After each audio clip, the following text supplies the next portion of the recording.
Tonight we explore one of humanity's most enduring challenges, surviving winter in a world without modern conveniences. Long before grocery stores, central heating, or weather forecasting, the indigenous peoples of North America faced months of bitter cold, howling winds, and scarce resources. With nothing but their knowledge, ingenuity, and deep understanding of the natural world, these were not desperate struggles for survival, but sophisticated systems developed over thousands of years, each technique refined through generations of experience and careful observation. The arrival of winter in ancient America was not a surprise that caught communities unprepared. It was an anticipated guest that required months of careful preparation, community cooperation, and the execution of time-tested strategies. From the Arctic tundra, where temperatures plummeted to 50 below zero, to the mountain regions where snow could bury entire villages, indigenous peoples developed remarkably effective methods for not just surviving, but thriving through the harshest months of the year. Take a moment to settle in as we journey through the ingenious world of ancient winter preparation. We'll discover how the Athabascan peoples of Alaska crafted clothing systems so effective they could withstand the most brutal Arctic conditions, how the Iroquois of the Northeast developed underground storage techniques that kept food fresh for months, and how communities across the continent transformed the simple act of fire-making into an art form that could mean the difference between life and death. These were not primitive peoples scratching out a meager existence. They were master engineers, expert chemists, and skilled craftspeople who understood their environment with a precision that would impress modern scientists. Every technique we'll explore tonight was born from necessity, refined through experience, and passed down through oral traditions that preserved not just the methods, but the wisdom behind them.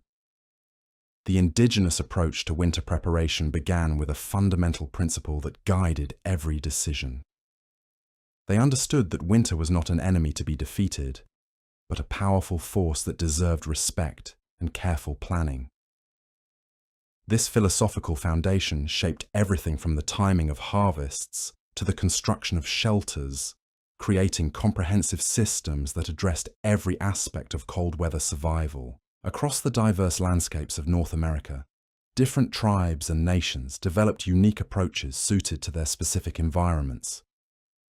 The Inuit of the far north perfected techniques for hunting seals through ice and constructing igloos that could maintain comfortable temperatures even in blizzard conditions.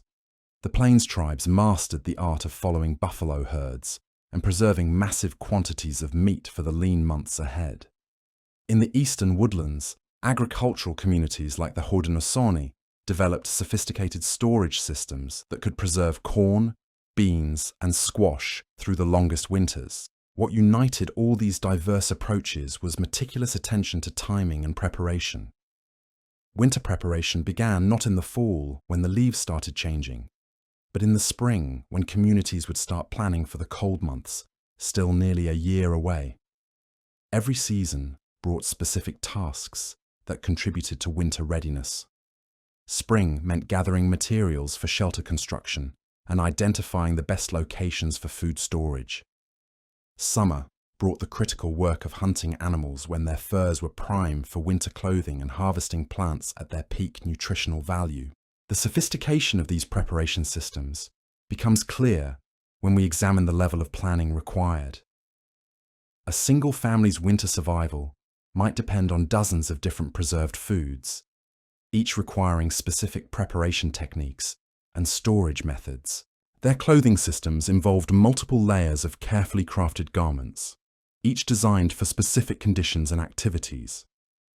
Their shelters incorporated heating systems, insulation techniques, and ventilation methods that would challenge modern engineers. Consider the complexity involved in preparing just one essential winter food, pemmican. This concentrated mixture of dried meat, fat, and berries required hunters to take specific animals at the right time of year when their fat content was optimal. The meat had to be cut into precise strips and dried under carefully controlled conditions to prevent spoilage. Berries needed to be gathered at peak ripeness and processed using techniques that preserved their nutritional value. The final product was then shaped into portable portions and stored using methods that could keep it edible for months or even years. The knowledge required for such preparations was encyclopedic in scope. Communities needed to understand the behavior patterns of dozens of different animals, the seasonal cycles of hundreds of plant species, the properties of various materials for construction and preservation, and the intricate relationships between weather patterns, animal migrations, and plant growth. This information was not written in books, but carried in the minds of elders and passed down through stories, songs, and hands-on instruction. The social organization required for winter preparation was equally sophisticated. These were not individual or even family efforts, but community-wide undertakings that required careful coordination and cooperation. Different families might specialize in different aspects of preparation, some focusing on hunting and meat preservation, others on gathering and processing plant foods, still others on crafting clothing or maintaining shelter. The timing of these activities had to be carefully orchestrated to ensure that all necessary tasks were completed before winter arrived.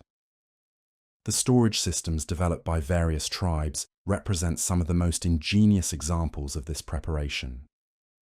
In the northeast, communities excavated underground pits lined with bark and grasses that created controlled environments for preserving dried corn, beans, and squash. These cache pits were engineered to remain below the frost line while preventing moisture accumulation that could spoil stored foods. Multiple storage sites were typically established as insurance against discovery by animals or enemies, and their locations were carefully chosen based on drainage patterns, soil conditions, and accessibility during winter storms. The selection of storage locations required intimate knowledge of local geography and weather patterns. Ideal sites needed good drainage to prevent flooding during spring melts, protection from prevailing winds that might affect temperature stability, and soil compositions that provided natural insulation while preventing contamination. Many tribes established networks of storage sites across their territories, allowing them to distribute resources and reduce the risk of total loss from any single catastrophic event.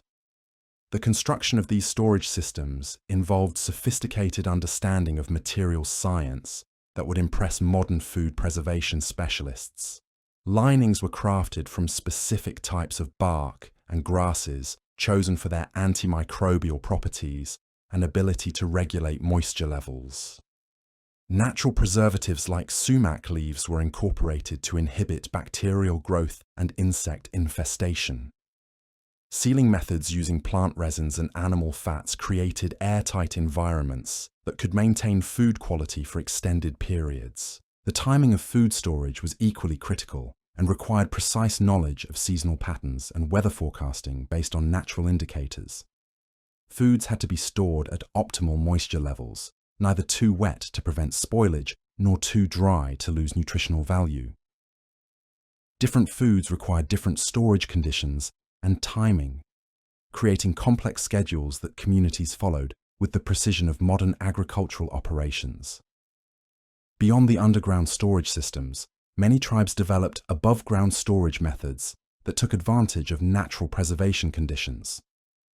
In colder regions, communities built elevated cache platforms that utilized freezing temperatures for preservation while protecting stored foods from ground moisture and scavenging animals. These structures were often camouflaged to blend into the natural environment and protect valuable food supplies from discovery.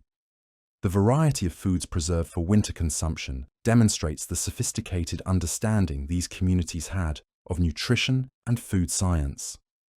Beyond the commonly known preserved meats and dried vegetables, tribes processed and stored dozens of different plant foods, each contributing specific nutrients necessary for maintaining health during the cold months.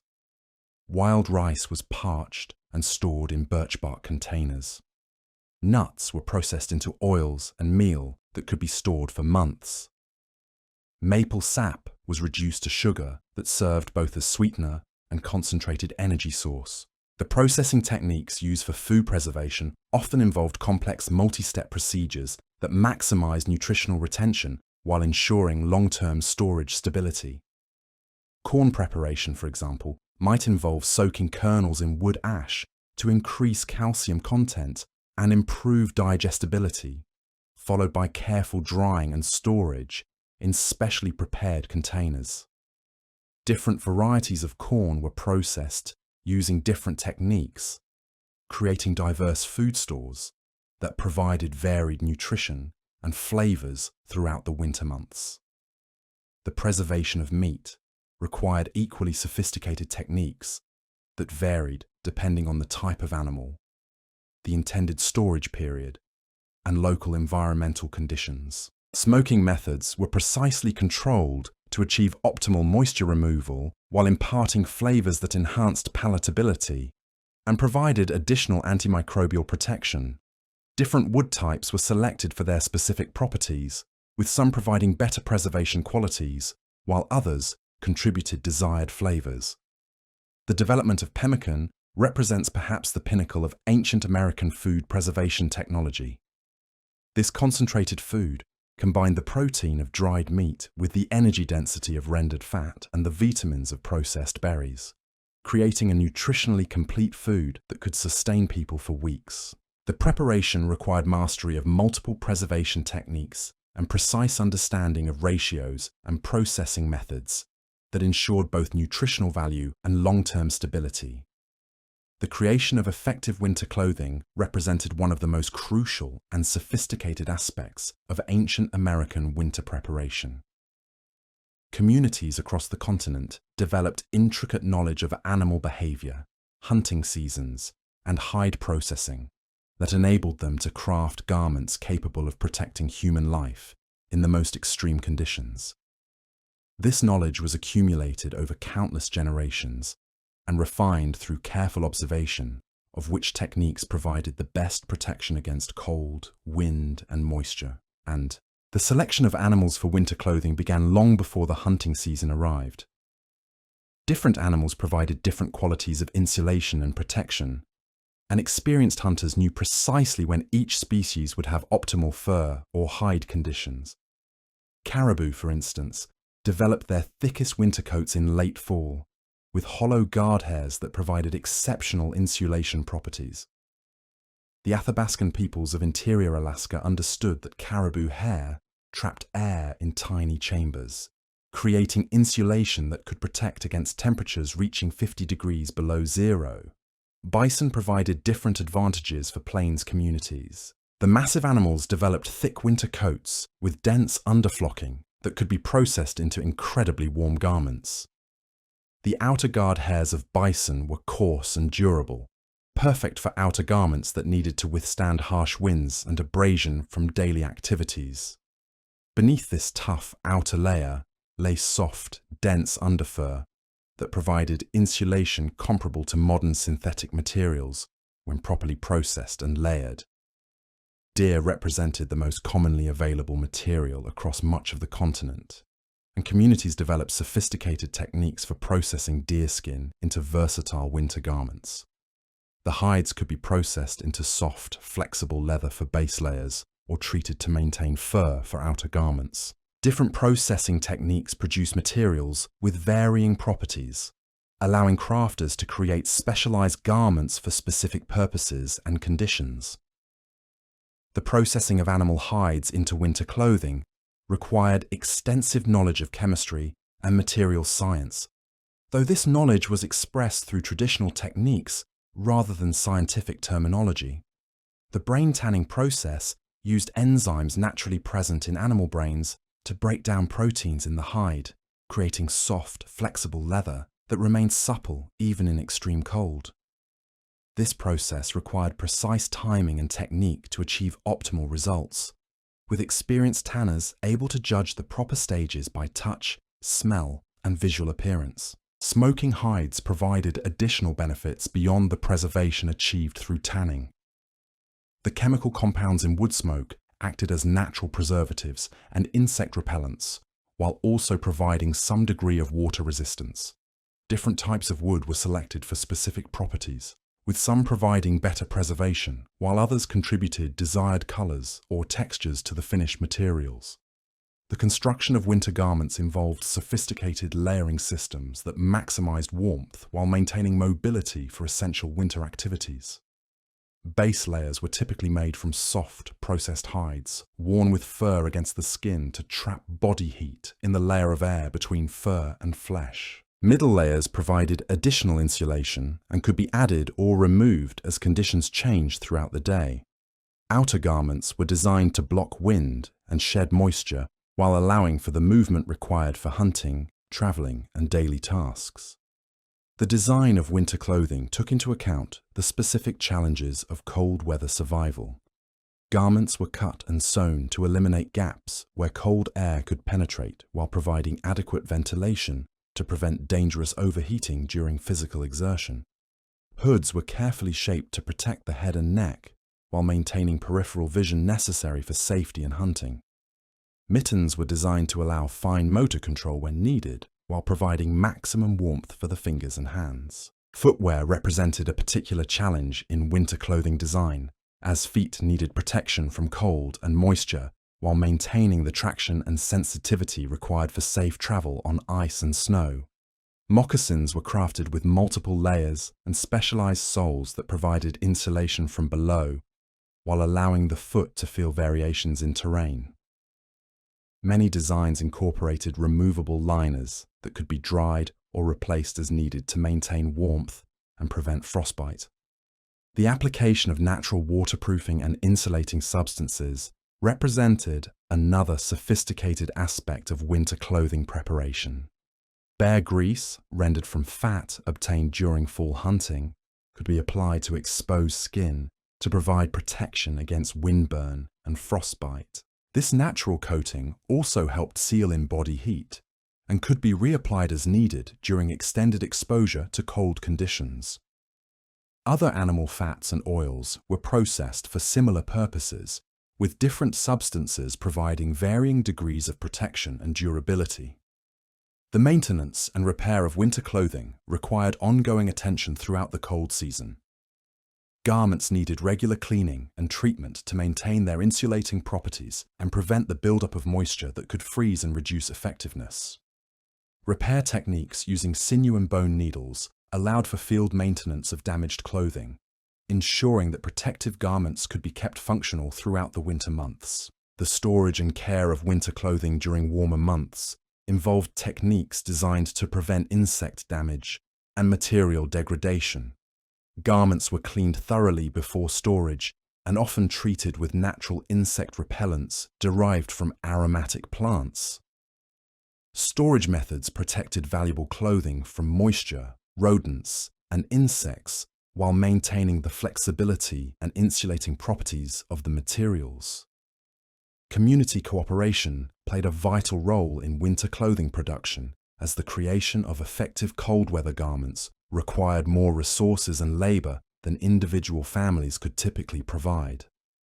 Hunting parties worked together to obtain sufficient animals for community-wide clothing needs. Processing of hides was often organized as communal activities, where experienced craftspeople shared knowledge with younger community members while accomplishing large-scale preparation tasks. The specialization of clothing production allowed different individuals to develop expertise in specific aspects of garment creation. Some community members became expert tanners, others specialized in sewing and construction, and still others focused on decoration and finishing techniques. This division of labor ensured that the highest quality winter clothing could be produced efficiently while maintaining the knowledge and skills within the community. The adaptation of clothing designs to specific regional conditions demonstrates the sophisticated understanding ancient Americans had of their local environments. Arctic communities developed garments with multiple fur layers and specialized features for extreme cold protection. Forest dwellers created clothing suited for travel through dense vegetation, while maintaining warmth in moderately cold conditions.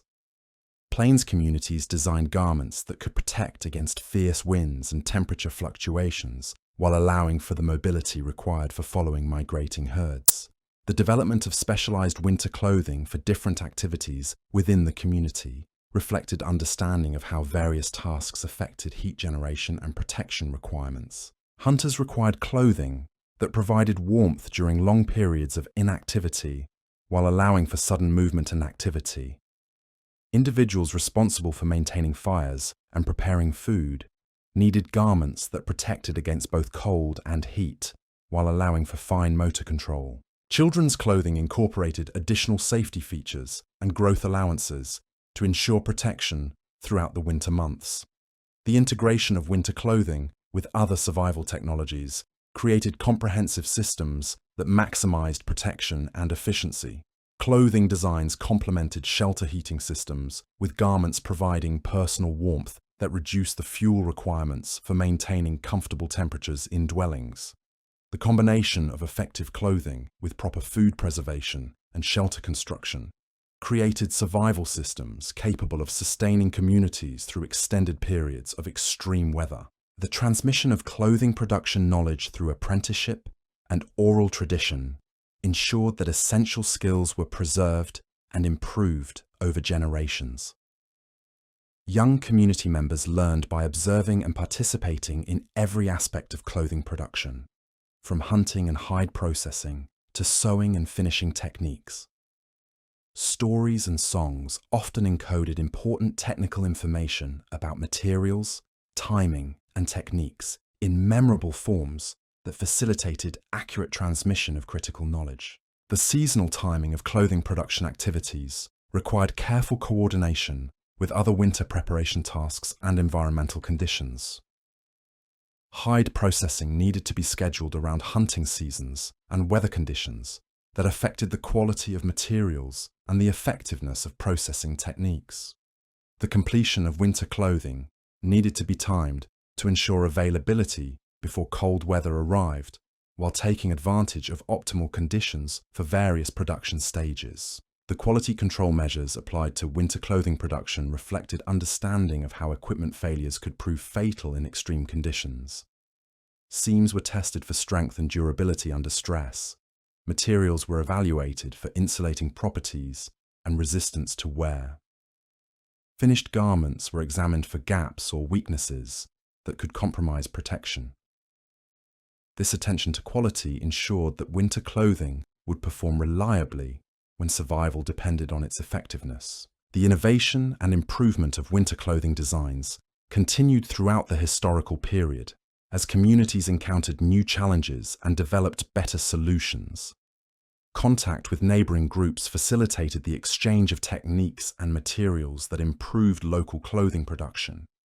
Environmental changes required adaptations to existing designs and the development of new approaches to maintaining effective protection against evolving conditions. The mastery of fire management represented the beating heart of winter survival across ancient North America.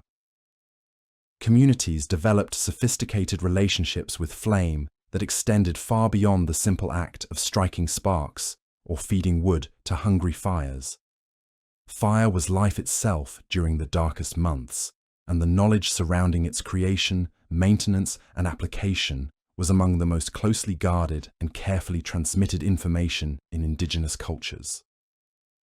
The selection and preparation of fire materials began months before winter's arrival. Experienced firekeepers understood that different woods burned with varying characteristics, and they gathered diverse materials to serve specific purposes throughout the cold season. Birch bark, with its oil-rich composition, could ignite even when damp and burn hot enough to kindle larger materials. Cedar and pine provided steady, long-burning heat that could maintain warmth through extended periods. Hardwoods like oak and maple generated intense heat and produced long-lasting coals that could be banked overnight and rekindled the following morning. The gathering of fire materials required understanding seasonal timing and proper preparation techniques. Tinder materials needed to be collected during dry conditions and stored in waterproof containers that would protect them from moisture throughout the winter. Kindling wood was split and seasoned to specific sizes that would catch fire reliably and burn cleanly. Larger fuel wood was cut and stacked in configurations that promoted air circulation and prevented decay while remaining accessible during severe weather.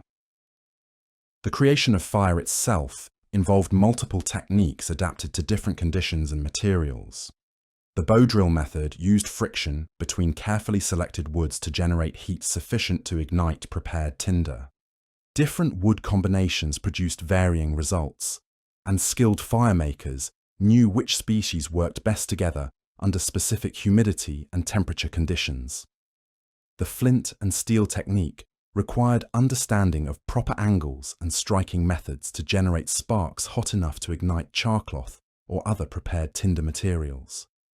The maintenance of continuous fire throughout winter involved sophisticated banking and feeding techniques that maximized fuel efficiency while ensuring reliable heat. Coals were carefully arranged and covered with ash to slow combustion while retaining heat that could be blown back to flame when needed.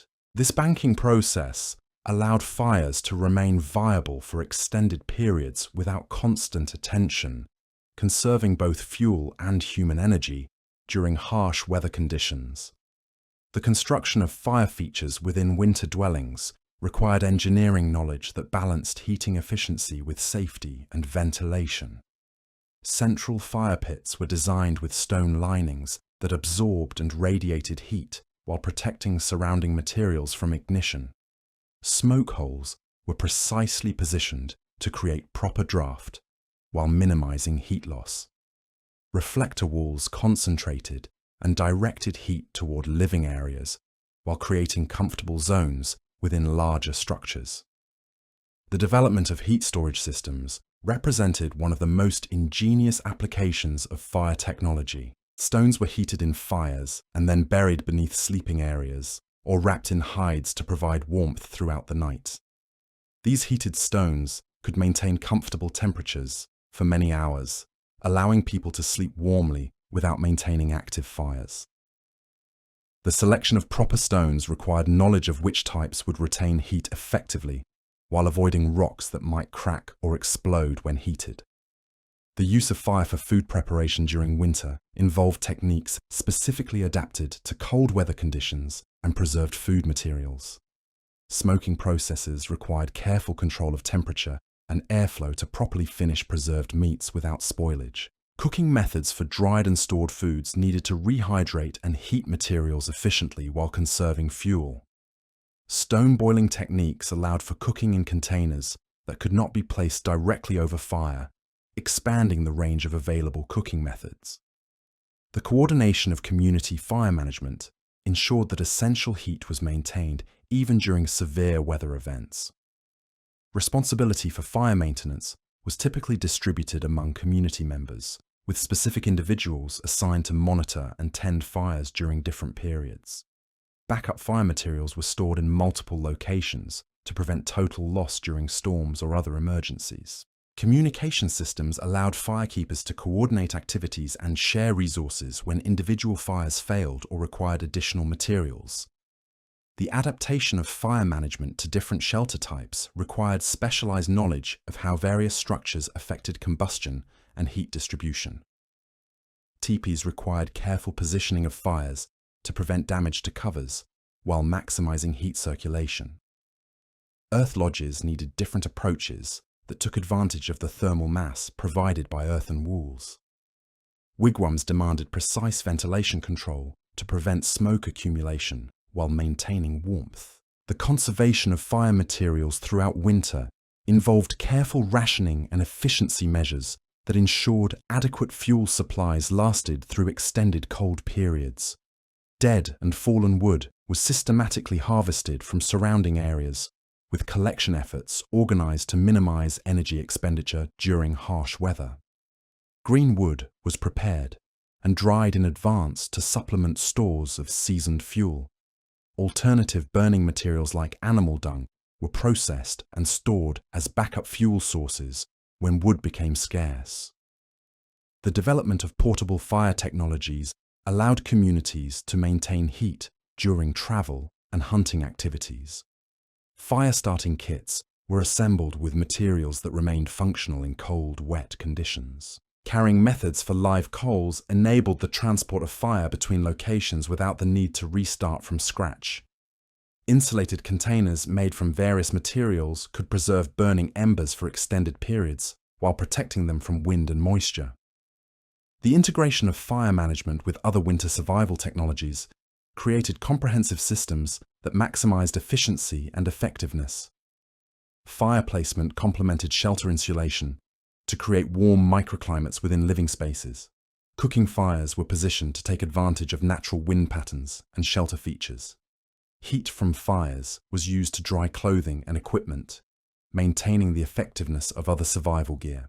The transmission of fire management knowledge involved hands-on training that began in childhood and continued throughout life.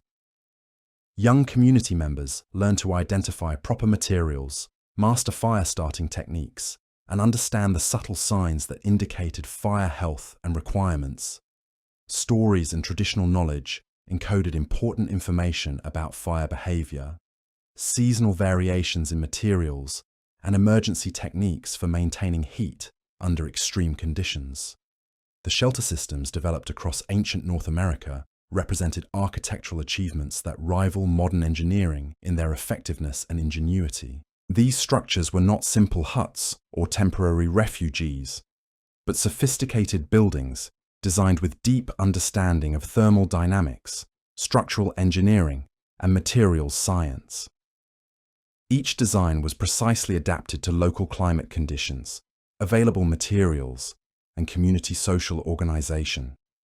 In the Arctic regions, the igloo represented perhaps the most remarkable winter shelter ever conceived. These dome-shaped structures were built entirely from blocks of wind-packed snow, a material that provided excellent insulation while being readily available throughout the winter months. The construction process required intimate understanding of snow conditions, with builders able to identify the specific type of snow that would cut into stable blocks and bond effectively when assembled. The engineering principles behind igloo construction involved sophisticated understanding of structural forces and thermal properties. The spiral construction technique created a self-supporting dome that became stronger as each successive ring of blocks was added. The inward lean of the walls created compression forces that locked the structure together without requiring any binding materials. The final keystone block at the top completed the structure and distributed loads throughout the entire dome. The thermal performance of igloos was remarkable, with interior temperatures often 30 to 40 degrees warmer than outside conditions. This heating effect was achieved through the insulating properties of snow combined with careful design features that trapped warm air while allowing proper ventilation. Body heat from occupants and small oil lamps could raise interior temperatures to comfortable levels even when outside conditions reached extreme cold. The ventilation systems in igloos prevented dangerous accumulation of carbon dioxide while maintaining heat efficiency. Small holes at the top of the dome allowed stale air to escape while fresh air entered through lower openings near the entrance. This natural convection system ensured safe air quality without significant heat loss. The interior surface of the igloo often developed a thin ice glaze from breath and body heat that actually improved insulation while preventing moisture accumulation. In the eastern woodlands, longhouses represented a completely different approach to winter shelter that emphasized community living and resource sharing. These massive structures could house entire extended families or clan groups, with some examples measuring over 200 feet in length. The communal nature of these buildings provided both practical advantages and important social benefits during the long winter months. The construction of longhouses required coordinated community effort and sophisticated understanding of timber frame building techniques. The basic framework consisted of bent poles driven into the ground and lashed together to create a barrel-shaped structure. This flexible frame could withstand heavy snow loads and strong winds while providing maximum interior space. The covering materials, typically elm bark or woven mats, were applied in overlapping layers that shed rain and snow while providing insulation. The interior organization of longhouses reflected careful planning for winter living conditions.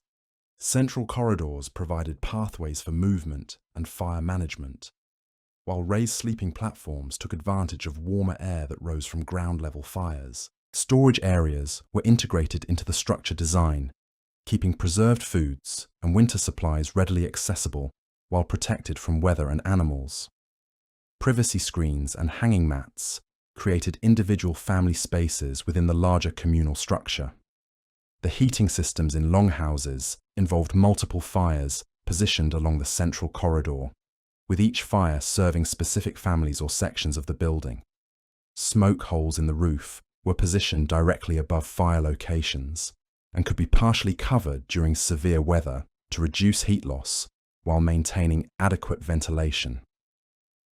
The thermal mass of the earth floor and the large interior volume created stable temperature conditions that required less fuel than individual family shelters. The social aspects of longhouse living provided important psychological benefits during the isolation of winter months. Shared activities like storytelling, tool making, and food preparation helped maintain community bonds and provided entertainment during long periods of confinement. The presence of multiple families created security and support systems that helped individuals cope with the stresses of winter survival. In the Great Plains region, teepees represented the pinnacle of portable winter shelter design. These conical structures could be erected quickly by experienced families and provided excellent protection against the fierce winds and temperature extremes common on the open grasslands. The design was refined over centuries to achieve optimal balance between portability, durability, and thermal efficiency. The framework of teepees consisted of long poles arranged in a specific pattern that created a stable, wind-resistant structure. The precise arrangement of these poles was critical to proper assembly, with each pole positioned according to traditional knowledge that had been perfected through generations of use. The covering, typically made from buffalo hides, was carefully fitted and secured to prevent wind infiltration while allowing for proper ventilation. The heating efficiency of teepees was enhanced by their conical shape, which created natural convection patterns that distributed warm air throughout the interior space. Fires were positioned at the center of the structure, with smoke rising through an adjustable opening at the top.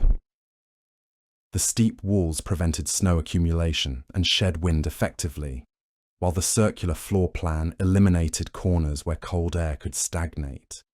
The adaptability of teepees to changing conditions made them ideal for plains communities that followed buffalo herds throughout the winter months. The structures could be disassembled and transported relatively easily, allowing families to relocate as needed for hunting opportunities or to avoid severe weather. Interior furnishings and arrangements could be modified to accommodate different group sizes and seasonal requirements. In the southwest regions, winter shelters took advantage of natural thermal properties of earth and stone construction.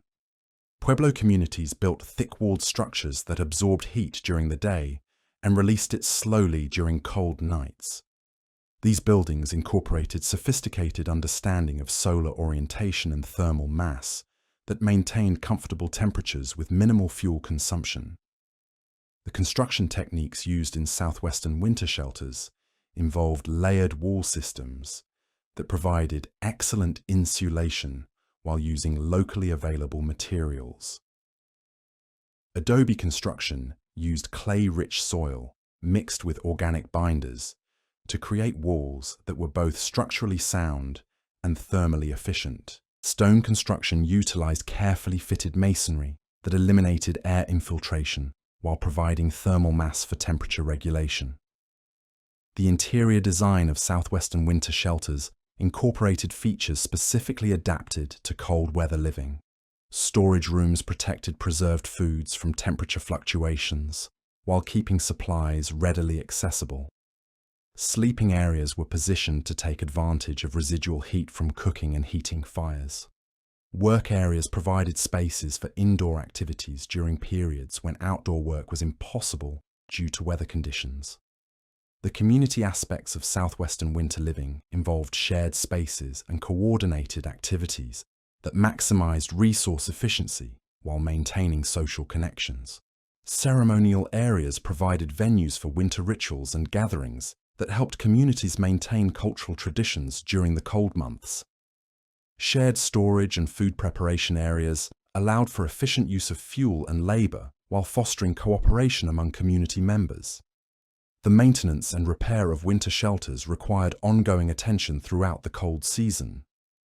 Materials needed regular inspection and replacement to maintain structural integrity and thermal efficiency. Covering materials required adjustment and reinforcement to prevent wind damage and moisture infiltration.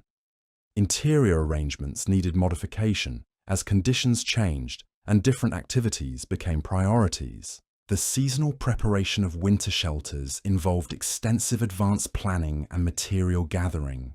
Construction materials needed to be collected and prepared during favorable weather conditions well before winter arrival.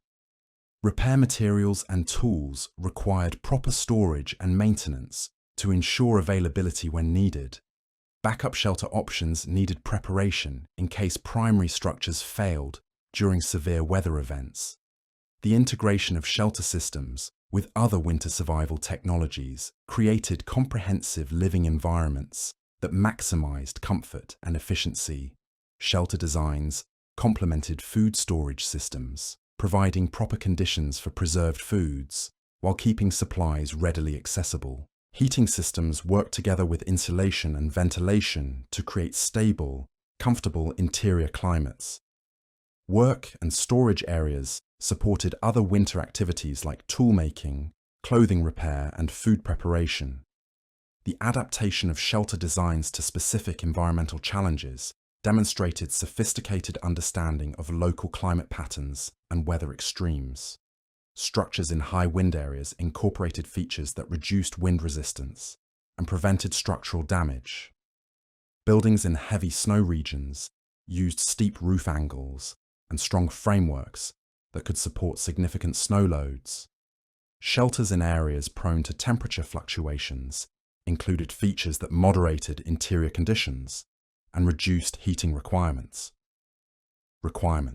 The mastery of seasonal timing represented the invisible thread that wove together all aspects of ancient American winter preparation. Communities across the continent developed intricate calendars based on natural phenomena that guided every aspect of their survival strategies. These were not simple observations of weather patterns, but sophisticated systems that integrated astronomical observations, animal behavior, plant cycles, and environmental indicators into precise timing frameworks that could mean the difference between abundance and starvation. In the eastern woodlands, Haudenosaunee communities tracked the movement of constellations to determine optimal times for different preparation activities. The rising of specific star patterns signaled when to begin harvesting wild rice, when to start the final corn harvest, and when to initiate the smoking of fish runs. These astronomical markers provided reliable timing that transcended yearly variations in weather patterns, ensuring that critical activities occurred at optimal moments regardless of early or late seasonal changes. The observation of animal behavior provided another layer of timing precision that complemented astronomical observations. Experienced hunters knew that the thickness of beaver pelts could indicate the severity of the coming winter, influencing decisions about how much food to preserve and how extensive shelter preparations needed to be. The timing of bird migrations provided signals for beginning specific preservation activities as different species departed according to environmental conditions that affected food processing and storage success. Plant phenology offered additional timing indicators that guided the collection of materials essential for winter survival. The changing colors of specific leaves indicated when tree saps had concentrated sugars that improved wood-burning qualities. The timing of nut and seed production provided signals for beginning intensive gathering activities. The dormancy patterns of different plants indicated when bark and root materials would have optimal properties for construction and medicine preparation. The integration of these multiple timing systems required individuals within communities to develop specialized knowledge that could interpret complex environmental signals. Weather readers studied cloud formations, wind patterns, and atmospheric conditions to predict short-term changes that affected daily activities. Plant specialists monitored the growth and development cycles of dozens of species to determine optimal collection times. Animal behavior specialists observed migration patterns, feeding behaviors, and physical condition changes that indicated environmental trends. The transmission of timing knowledge involved sophisticated oral traditions that encoded complex information in memorable forms. Stories often contained embedded timing information, with narrative elements corresponding to seasonal activities and environmental conditions. Songs and chants incorporated timing sequences that helped community members remember the proper order and spacing of different preparation activities. Ceremonial cycles reinforced timing knowledge while providing social frameworks for coordinating community-wide activities. The flexibility built into timing systems allowed communities to adapt to yearly variations and unusual environmental conditions. Multiple indicators were typically used for each critical timing decision, providing backup information when primary signals were unclear or contradictory. Alternative timing strategies were maintained as cultural knowledge that could be activated when standard approaches proved inadequate due to unusual weather patterns or environmental changes. The coordination of community activities according to seasonal timing required sophisticated social organization and communication systems. Different families and individuals had responsibilities for monitoring specific indicators and communicating timing information to the broader community. Decision-making processes incorporated input from multiple specialists to ensure that timing decisions reflected comprehensive understanding of current conditions and seasonal patterns. The consequences of timing mistakes were severe enough that communities developed elaborate backup systems and contingency plans. Multiple harvesting periods were scheduled for critical resources to ensure adequate supplies, even if primary collection times proved suboptimal. Storage methods were designed to accommodate materials collected under varying conditions, with different techniques applied depending on the timing and environmental conditions during collection. The regional variations in timing systems reflected the sophisticated understanding different communities had of their specific environmental conditions. Arctic communities developed timing indicators based on sea ice formation, daylight patterns, and marine animal behavior that were completely different from those used by desert communities monitoring plant dormancy and water availability. These specialized systems demonstrated the precision with which different groups adapted their survival strategies to local environmental patterns. The seasonal movement patterns of many communities represented another sophisticated aspect of winter preparation that required precise timing and extensive planning. These movements were not random wandering or desperate flight from harsh conditions, but carefully orchestrated relocations designed to take advantage of different seasonal resources while avoiding the worst environmental extremes. Plains communities developed migration patterns that followed buffalo herds while taking advantage of sheltered winter camping areas. These movements required intimate knowledge of animal behavior patterns, weather systems, and geographical features that provided protection and resources during different seasons. The timing of these moves had to balance the need to follow food sources with the requirement to reach winter camps before severe weather made travel dangerous or impossible. The logistics of seasonal movement involved transporting entire communities along with all the materials and supplies necessary for winter survival.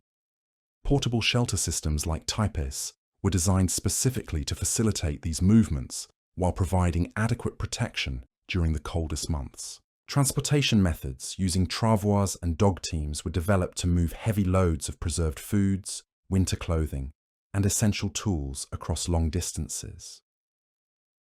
The selection of winter camping locations required extensive geographical knowledge and careful evaluation of multiple environmental factors. Ideal sites needed protection from prevailing winds. access to water sources that would remain available throughout the winter, and proximity to fuel sources for heating and cooking. The sites also needed to provide adequate space for the entire community while offering defensive advantages and escape routes in case of emergencies.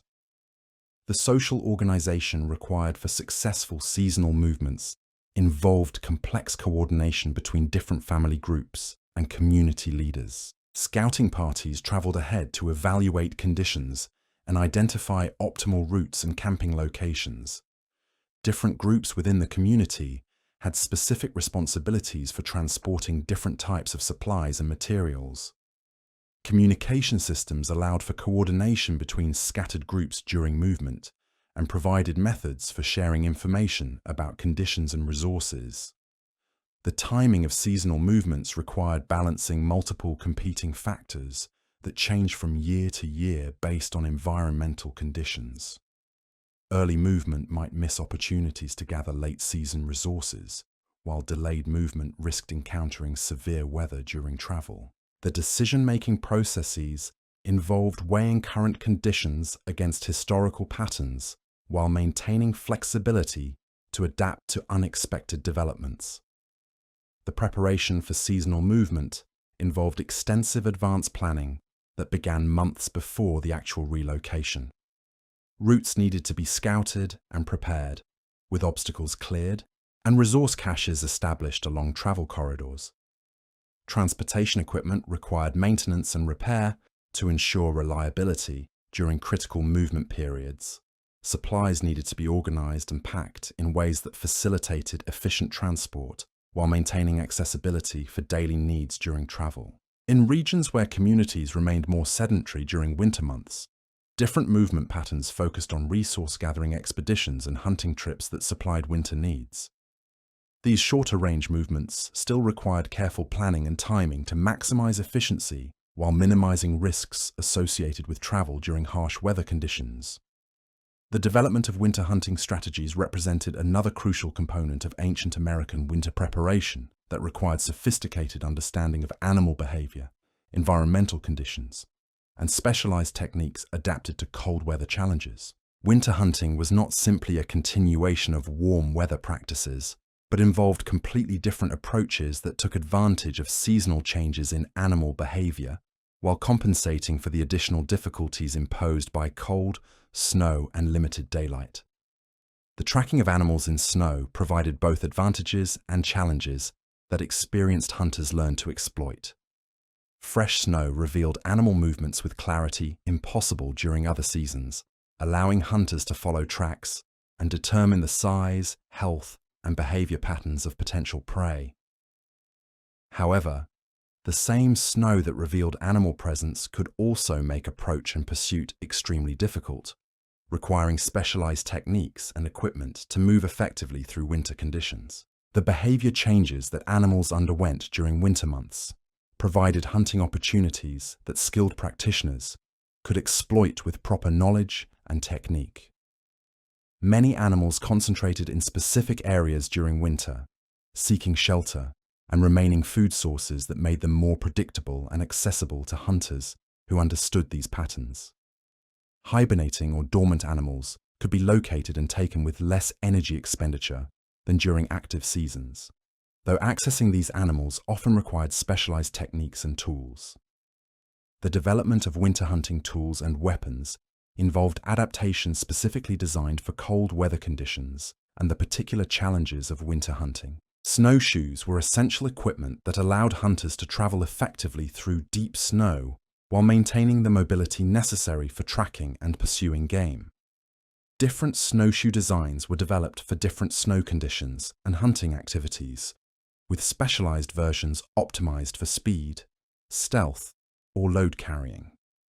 The construction of winter hunting weapons required understanding of how cold temperatures affected materials and performance.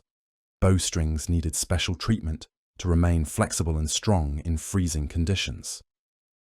Arrow points required designs that remained sharp and effective when used against animals with thick winter coats. Specialized tools for processing game in cold conditions were developed to work effectively when normal techniques became difficult or impossible due to freezing temperatures. The strategies for hunting large game during winter involved sophisticated understanding of animal behavior and environmental factors that affected hunting success.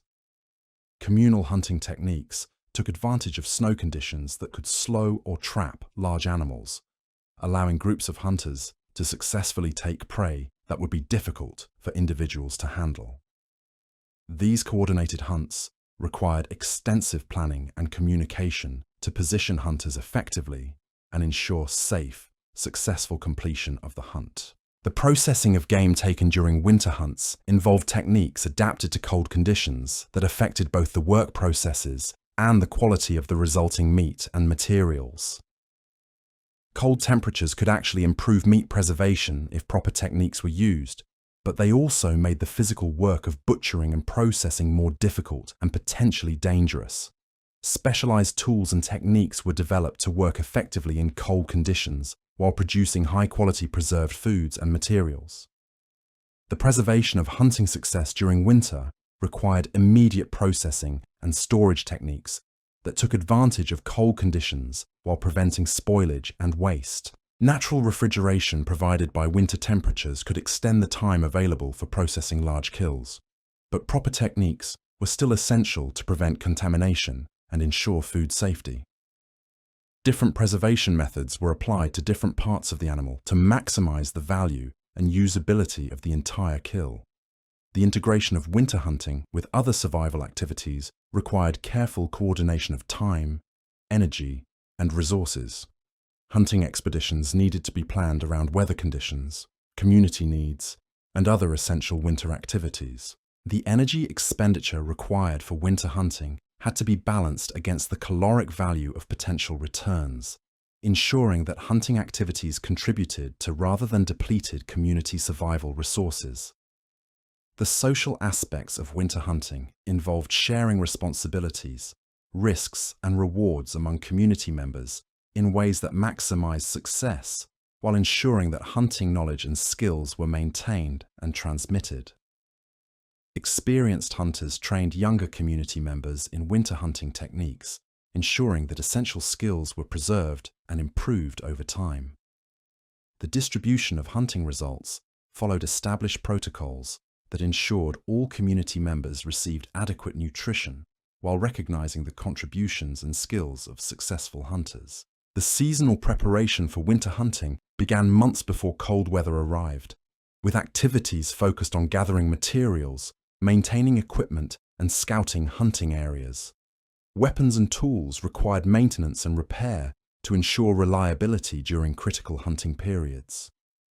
Knowledge of animal behavior patterns needed to be updated based on observations of population changes, migration routes, and habitat conditions that affected hunting opportunities. The backup strategies developed for winter hunting acknowledged that weather conditions, animal behavior, and other factors could disrupt normal hunting activities. Alternative hunting locations were identified and prepared in case primary hunting areas became inaccessible or unproductive. Different hunting techniques were maintained as options that could be employed when standard approaches proved inadequate due to unusual conditions or circumstances. The integration of plant gathering with winter preparation activities provided essential nutritional diversity and materials that complemented animal-based resources. The collection and processing of plant materials required specialized knowledge of seasonal timing, processing techniques, and storage methods that were as sophisticated as those developed for animal products. Many plant resources were available only during specific seasons, making their timely collection and proper preservation critical for winter survival. The identification and collection of medicinal plants required extensive botanical knowledge and understanding of how seasonal changes affected plant chemistry and potency. Many medicinal compounds were most concentrated in plants during specific seasons, requiring collectors to time their gathering activities precisely to obtain maximum effectiveness. The processing and storage of medicinal plants involved techniques that preserved active compounds while maintaining shelf stability throughout the winter months. The gathering of materials for tools, construction, and other essential purposes required understanding of how seasonal changes affected plant properties and suitability for different uses. Bark for containers and construction materials was typically collected during specific seasons, when it could be removed most easily and had optimal working properties. Wood for tools and weapons needed to be harvested and prepared according to seasonal timing that affected strength, flexibility, and durability. The processing of plant foods for winter storage involved techniques that maximize nutritional retention while ensuring long-term preservation. Different plants required different processing methods, with some benefiting from fermentation, others from drying, and still others from cooking or grinding treatments that improved digestibility and storage stability. The knowledge required to properly process the wide variety of plant foods used by different communities represented an enormous body of accumulated wisdom that took years to master. The storage of processed plant materials required understanding of how different preservation methods affected storage requirements and shelf life. Dried plant foods needed protection from moisture and insects, while maintaining adequate ventilation to prevent mold and decay. Fermented plant products required different storage conditions that maintained the beneficial effects of fermentation while preventing spoilage. The integration of plant storage with other food storage systems created comprehensive preservation networks that maximized the variety and nutritional quality of winter food supplies. The seasonal planning required for effective plant gathering involved coordinating collection activities with other essential preparation tasks, while ensuring that optimal timing was maintained for different species. Peak collection times for different plants often overlapped, requiring communities to prioritize gathering activities and organize collection efforts efficiently. The scheduling of plant gathering needed to accommodate weather conditions, travel requirements, and the availability of labor for collection and processing activities. The community cooperation required for large-scale plant gathering involved organizing collection parties, sharing knowledge about plant locations and identification, and coordinating processing activities that required specialized skills or equipment. Different community members often specialized in the collection and processing of specific types of plants, developing expertise that benefited the entire group. The sharing of plant gathering locations and techniques helped ensure that community-wide knowledge was maintained and improved over time. The backup strategies for plant gathering acknowledged that weather conditions, environmental changes, and other factors could affect the availability and quality of important plant resources. Alternative collection sites were identified and maintained to provide options when primary locations became unavailable or unproductive.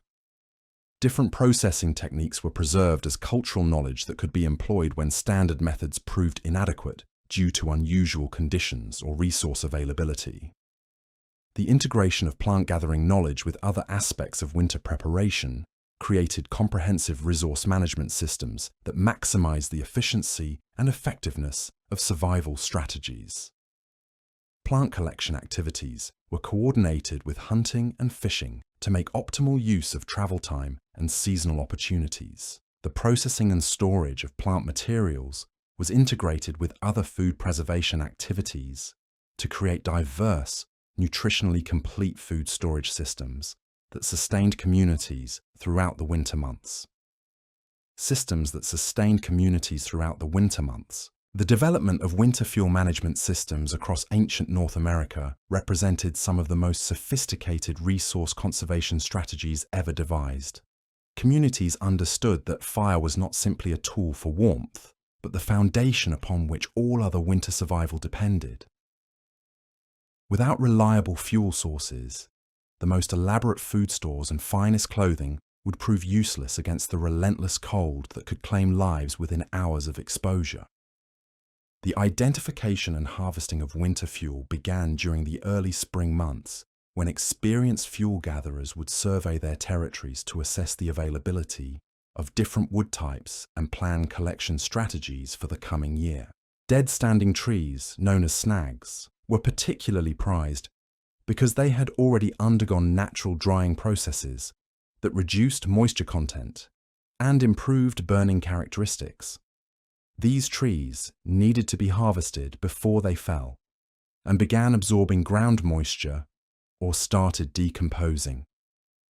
Different wood species were valued for specific burning characteristics that made them suitable for particular purposes throughout the winter months. Birch bark contained natural oils that allowed it to ignite even when damp, making it invaluable as kindling material during wet conditions. The inner bark could be processed into fine shreds that caught sparks easily and burned hot enough to ignite larger materials. Cedar provided steady, long-burning heat that was ideal for maintaining overnight fires when constant attention was not possible. Pine and other resinous woods burned with intense heat that could quickly warm cold shelters, but they also produced sparks and required careful management to prevent fires from spreading beyond their intended boundaries. Oak, maple, and other hardwoods generated sustained heat and produced excellent coals that could be banked for extended periods.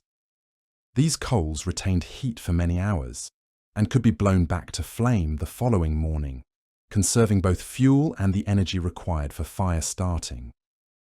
The processing of winter fuel involved sophisticated techniques that maximized burning efficiency while ensuring proper storage and preservation. Wood was split to specific sizes that balanced ease of handling with optimal burning characteristics. Smaller pieces ignited quickly and provided rapid heat for immediate warming needs. Medium-sized splits provided sustained burning for cooking and general heating. Large pieces burned slowly and could maintain fires through extended periods without frequent feeding. The drying and seasoning of fuel wood required understanding of moisture management and air circulation that ensured wood would burn cleanly and efficiently. Freshly cut wood contained high levels of moisture that prevented proper combustion and produced excessive smoke. Proper seasoning techniques involved stacking wood in configurations that promoted air circulation while protecting it from rain and snow. The seasoning process typically required 6 months to a year depending on wood species and local climate conditions. Storage methods for winter fuel needed to balance accessibility with protection from moisture and deterioration.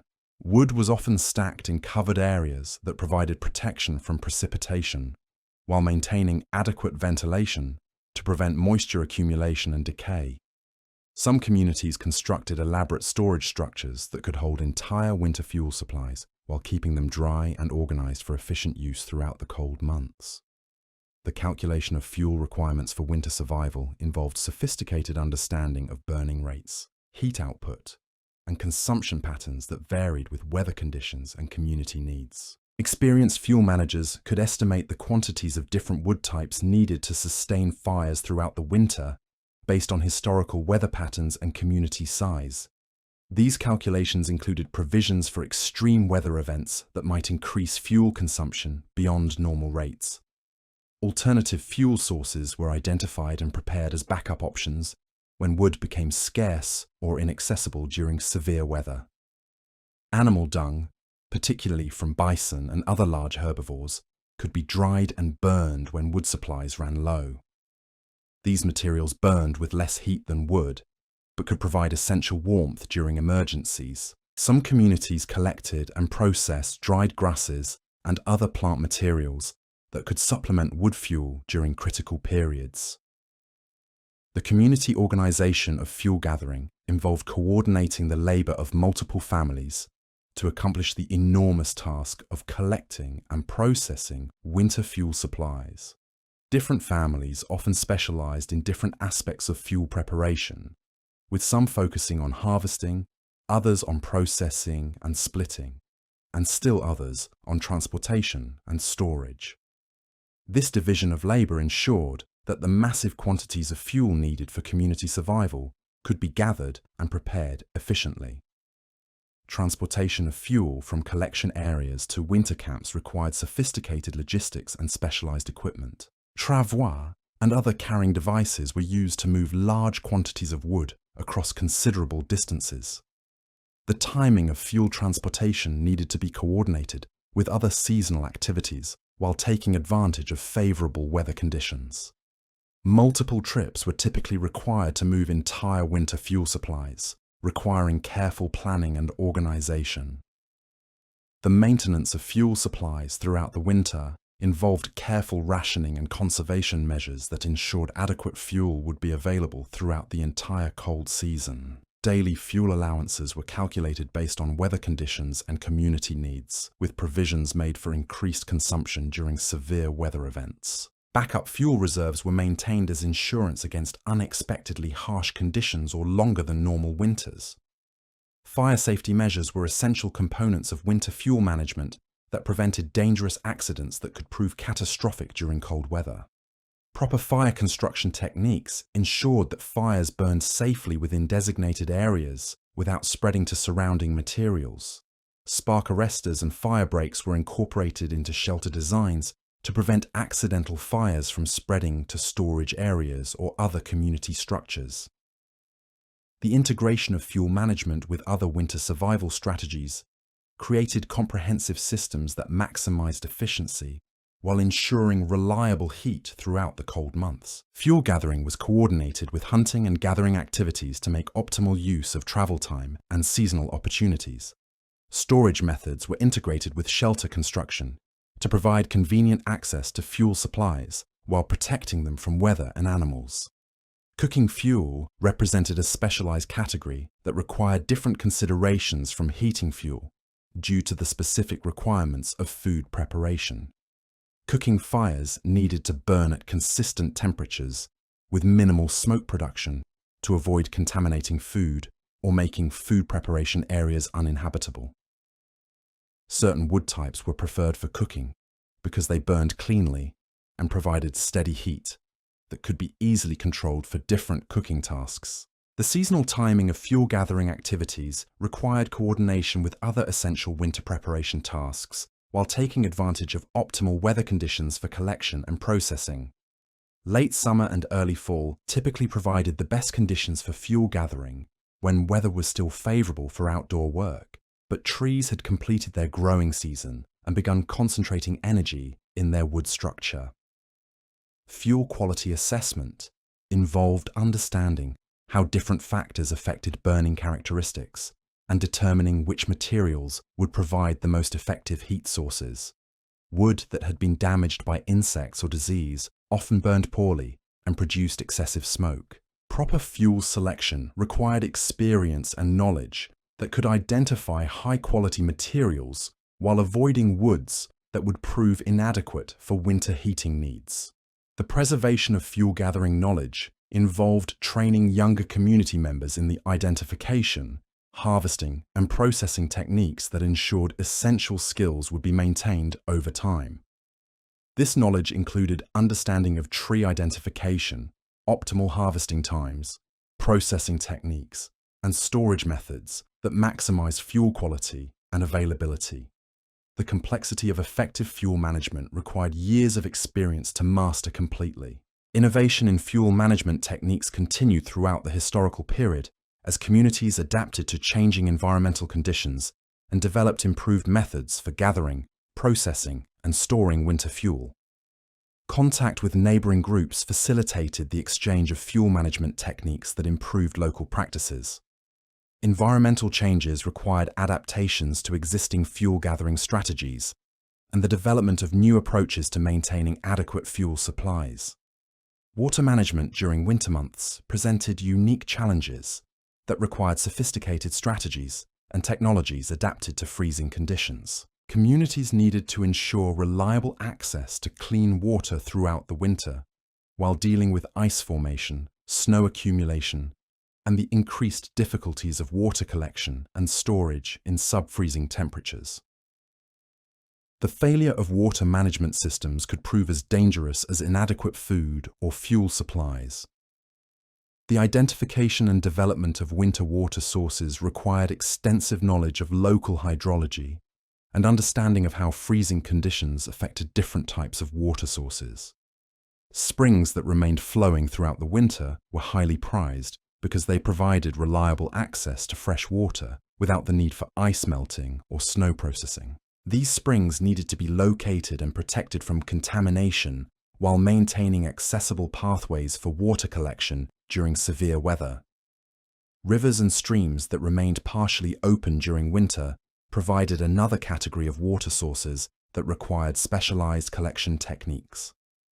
Ice formation along the edges of flowing water created both opportunities and hazards for water collection. Safe access points needed to be identified and maintained throughout the winter, with precautions taken to prevent accidents that could prove fatal in freezing conditions. The processing of ice and snow for water required understanding of purification techniques and energy management that balanced water needs with fuel conservation. Melting ice and snow required significant amounts of fuel that needed to be calculated into overall winter energy budgets. Different types of ice and snow provided varying qualities of water, with some requiring additional processing to remove impurities or improve taste. Ice harvesting techniques were developed by many communities as methods for storing water in frozen form that could be melted as needed throughout the winter. Large blocks of ice could be cut from frozen lakes and streams using specialized tools and techniques that produced clean, clear ice suitable for long-term storage. These ice blocks were stored in insulated facilities that prevented melting while keeping them accessible for use. The construction of ice storage facilities required understanding of insulation principles and engineering techniques that could maintain frozen conditions throughout the winter and sometimes into the following summer. Underground ice houses utilize the Earth's natural insulation properties to maintain low temperatures while providing protection from temperature fluctuations. Above-ground storage methods used insulating materials like sawdust, straw, or bark to prevent melting. Water storage techniques for liquid water involve preventing freezing while maintaining water quality and accessibility. Containers were often buried below the frost line or insulated with materials that prevented freezing while keeping water accessible for daily use. Some communities developed heated storage areas where small amounts of liquid water could be maintained for immediate needs without requiring constant melting of ice or snow. Water purification methods were especially important during winter, when water sources might be contaminated by decomposing organic matter or animal waste that accumulated under ice and snow. Boiling was the most reliable purification method, but it required fuel that needed to be balanced against other heating and cooking needs. Filtration techniques using sand, charcoal, and other materials provided alternative purification methods that required less energy. The distribution of water within winter communities required systems that ensured all community members had adequate access while minimizing the energy and time required for water collection and distribution. Centralized water collection points reduced the overall effort required while ensuring that water gathering activities could be coordinated and organized efficiently. Shared water storage facilities allowed communities to pool resources and maintain larger reserves than individual families could manage alone. Winter water conservation involved techniques that minimized water waste while ensuring adequate supplies for drinking, cooking, and essential hygiene needs. Water recycling methods allowed used water to be processed and reused for different purposes, extending the effective supply of available water. Careful rationing ensured that water supplies would last throughout the winter, while maintaining adequate hydration for all community members. The integration of water management with other winter survival systems created comprehensive resource management strategies that maximized efficiency while ensuring reliable water supplies. Water collection activities were coordinated with other daily tasks to minimize energy expenditure and travel time. Water storage was integrated with shelter design to provide convenient access while protecting water supplies from freezing and contamination. Emergency water procurement techniques were maintained as backup strategies when normal water sources became unavailable or inaccessible due to severe weather conditions.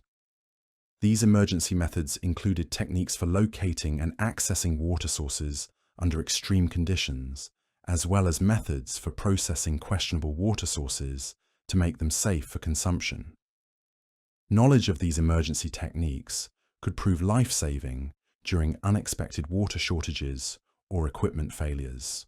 The maintenance of water collection and storage equipment throughout the winter required ongoing attention and repair work that ensured reliable water access throughout the cold season. Containers needed regular inspection and maintenance to prevent leaks or damage that could compromise water storage. Collection tools and ice harvesting equipment required care and repair to maintain their effectiveness and safety. Community cooperation in water management involved sharing the labor and resources required for maintaining adequate water supplies, while ensuring that specialized knowledge and skills were preserved and transmitted. Different community members often developed expertise in specific aspects of water management, such as ice harvesting, purification techniques, or storage facility maintenance. The sharing of water resources and responsibilities helped ensure that all community members maintained access to clean water throughout the winter. The development of winter clothing repair and maintenance systems represented crucial knowledge that could determine the effectiveness of protective garments throughout the long, cold season. Winter clothing represented enormous investments of time, labor, and materials that communities could not afford to lose due to inadequate maintenance or preventable damage. The ability to repair and maintain clothing effectively often meant the difference between surviving winter comfortably and facing potentially fatal exposure. Preventive maintenance of winter clothing began before the cold season arrived and continued throughout the winter months. Garments were inspected thoroughly for signs of wear, damage, or deterioration that could compromise their protective qualities. Seams were examined for loosening or separation that could allow cold air infiltration.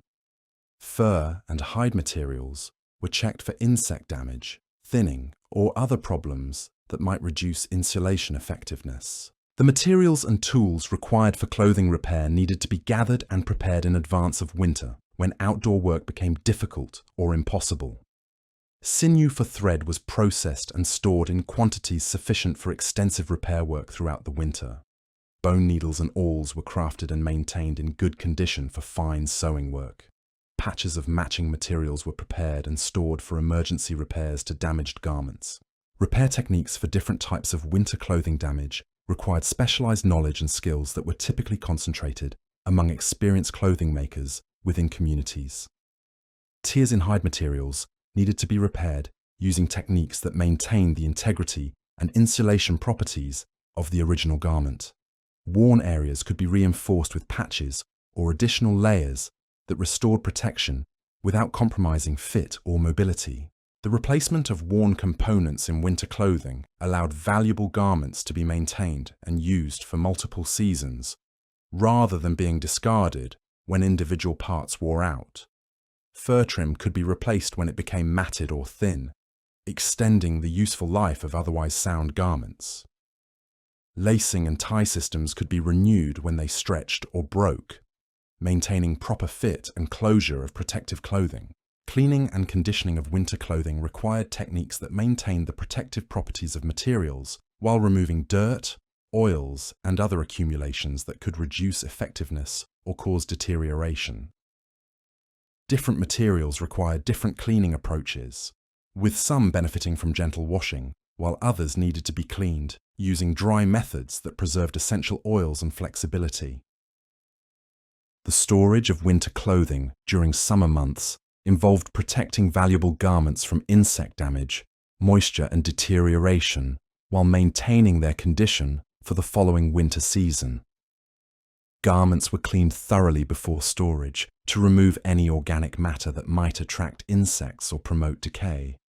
Storage containers or areas were prepared with natural insect repellents and moisture controls that preserved clothing condition during the warm months. Sizing adjustments for growing children represented ongoing challenges that required techniques for modifying existing garments, rather than creating entirely new clothing for each child each season. Letting out seams, adding extension pieces, and modifying closures allowed children's winter clothing to be adjusted as they grew. These modifications needed to maintain the protective qualities of the garments while accommodating size changes. The recycling of winter clothing materials allowed valuable furs, hides, and other components to be reused when garments could no longer be effectively repaired or modified. Usable materials from worn-out clothing could be incorporated into new garments or used for other purposes, such as tool wrapping, container construction, or emergency repairs. This recycling maximized the value obtained from the enormous effort required to create winter clothing materials. Emergency repair techniques were essential knowledge that allowed clothing damage to be addressed quickly when immediate repair was necessary for safety or comfort. Field repairs using minimal tools and materials could temporarily restore garment function until more complete repairs could be accomplished. These emergency techniques often involved creative solutions using available materials to solve immediate problems. The coordination of clothing repair activities within communities involved organizing work sessions where multiple individuals could work together on repair tasks while sharing knowledge and skills. Communal repair work allowed experienced clothing makers to train others while accomplishing necessary maintenance work efficiently. The social aspects of repair work provided opportunities for community interaction during the long winter months while accomplishing essential survival tasks. Quality control in clothing repair ensured that repair work maintained the protective standards necessary for winter survival. Repairs needed to be evaluated for strength, durability, and effectiveness before garments were returned to use. Poor quality repairs could fail at critical moments and compromise the safety of individuals depending on protective clothing for survival in extreme conditions. The integration of clothing repair with other winter activities created efficient use of time and resources during periods when outdoor work was limited by weather conditions. Repair work could be accomplished during storms or extreme cold when other activities were impossible. The scheduling of repair activities needed to balance immediate needs with available time and materials, while ensuring that essential garments remained functional throughout the winter. Innovation in repair techniques continued as communities developed improved methods for maintaining winter clothing and extending garment life. New repair approaches were developed to address common problems more effectively, or to work with new materials that became available through trade or environmental changes. The sharing of repair innovations among communities helped improve clothing maintenance techniques across broad regions. The documentation and transmission of repair knowledge ensured that essential clothing maintenance skills were preserved and passed to future generations. Training in repair techniques typically began early in life and continued throughout adulthood, as individuals developed expertise in different aspects of clothing maintenance. The complexity of effective clothing repair required years of experience to master completely, making knowledge preservation crucial for community survival. Winter tool maintenance and creation represented essential activities that ensured communities maintained the implements necessary for survival throughout the cold months when tool failure could prove catastrophic. The harsh conditions of winter placed exceptional demands on tools and equipment, while simultaneously making replacement and repair more difficult due to cold temperatures and limited access to materials. Comprehensive tool maintenance programs were therefore critical components of winter survival strategies. The winterization of existing tools began well before cold weather arrived and involved modifications and treatments that improved tool performance under harsh conditions. Metal tools required special care to prevent rust and corrosion that could weaken them during the damp conditions often associated with winter weather. Wooden tool handles needed treatment with oils or other preservatives that prevented cracking and splitting in cold, dry air.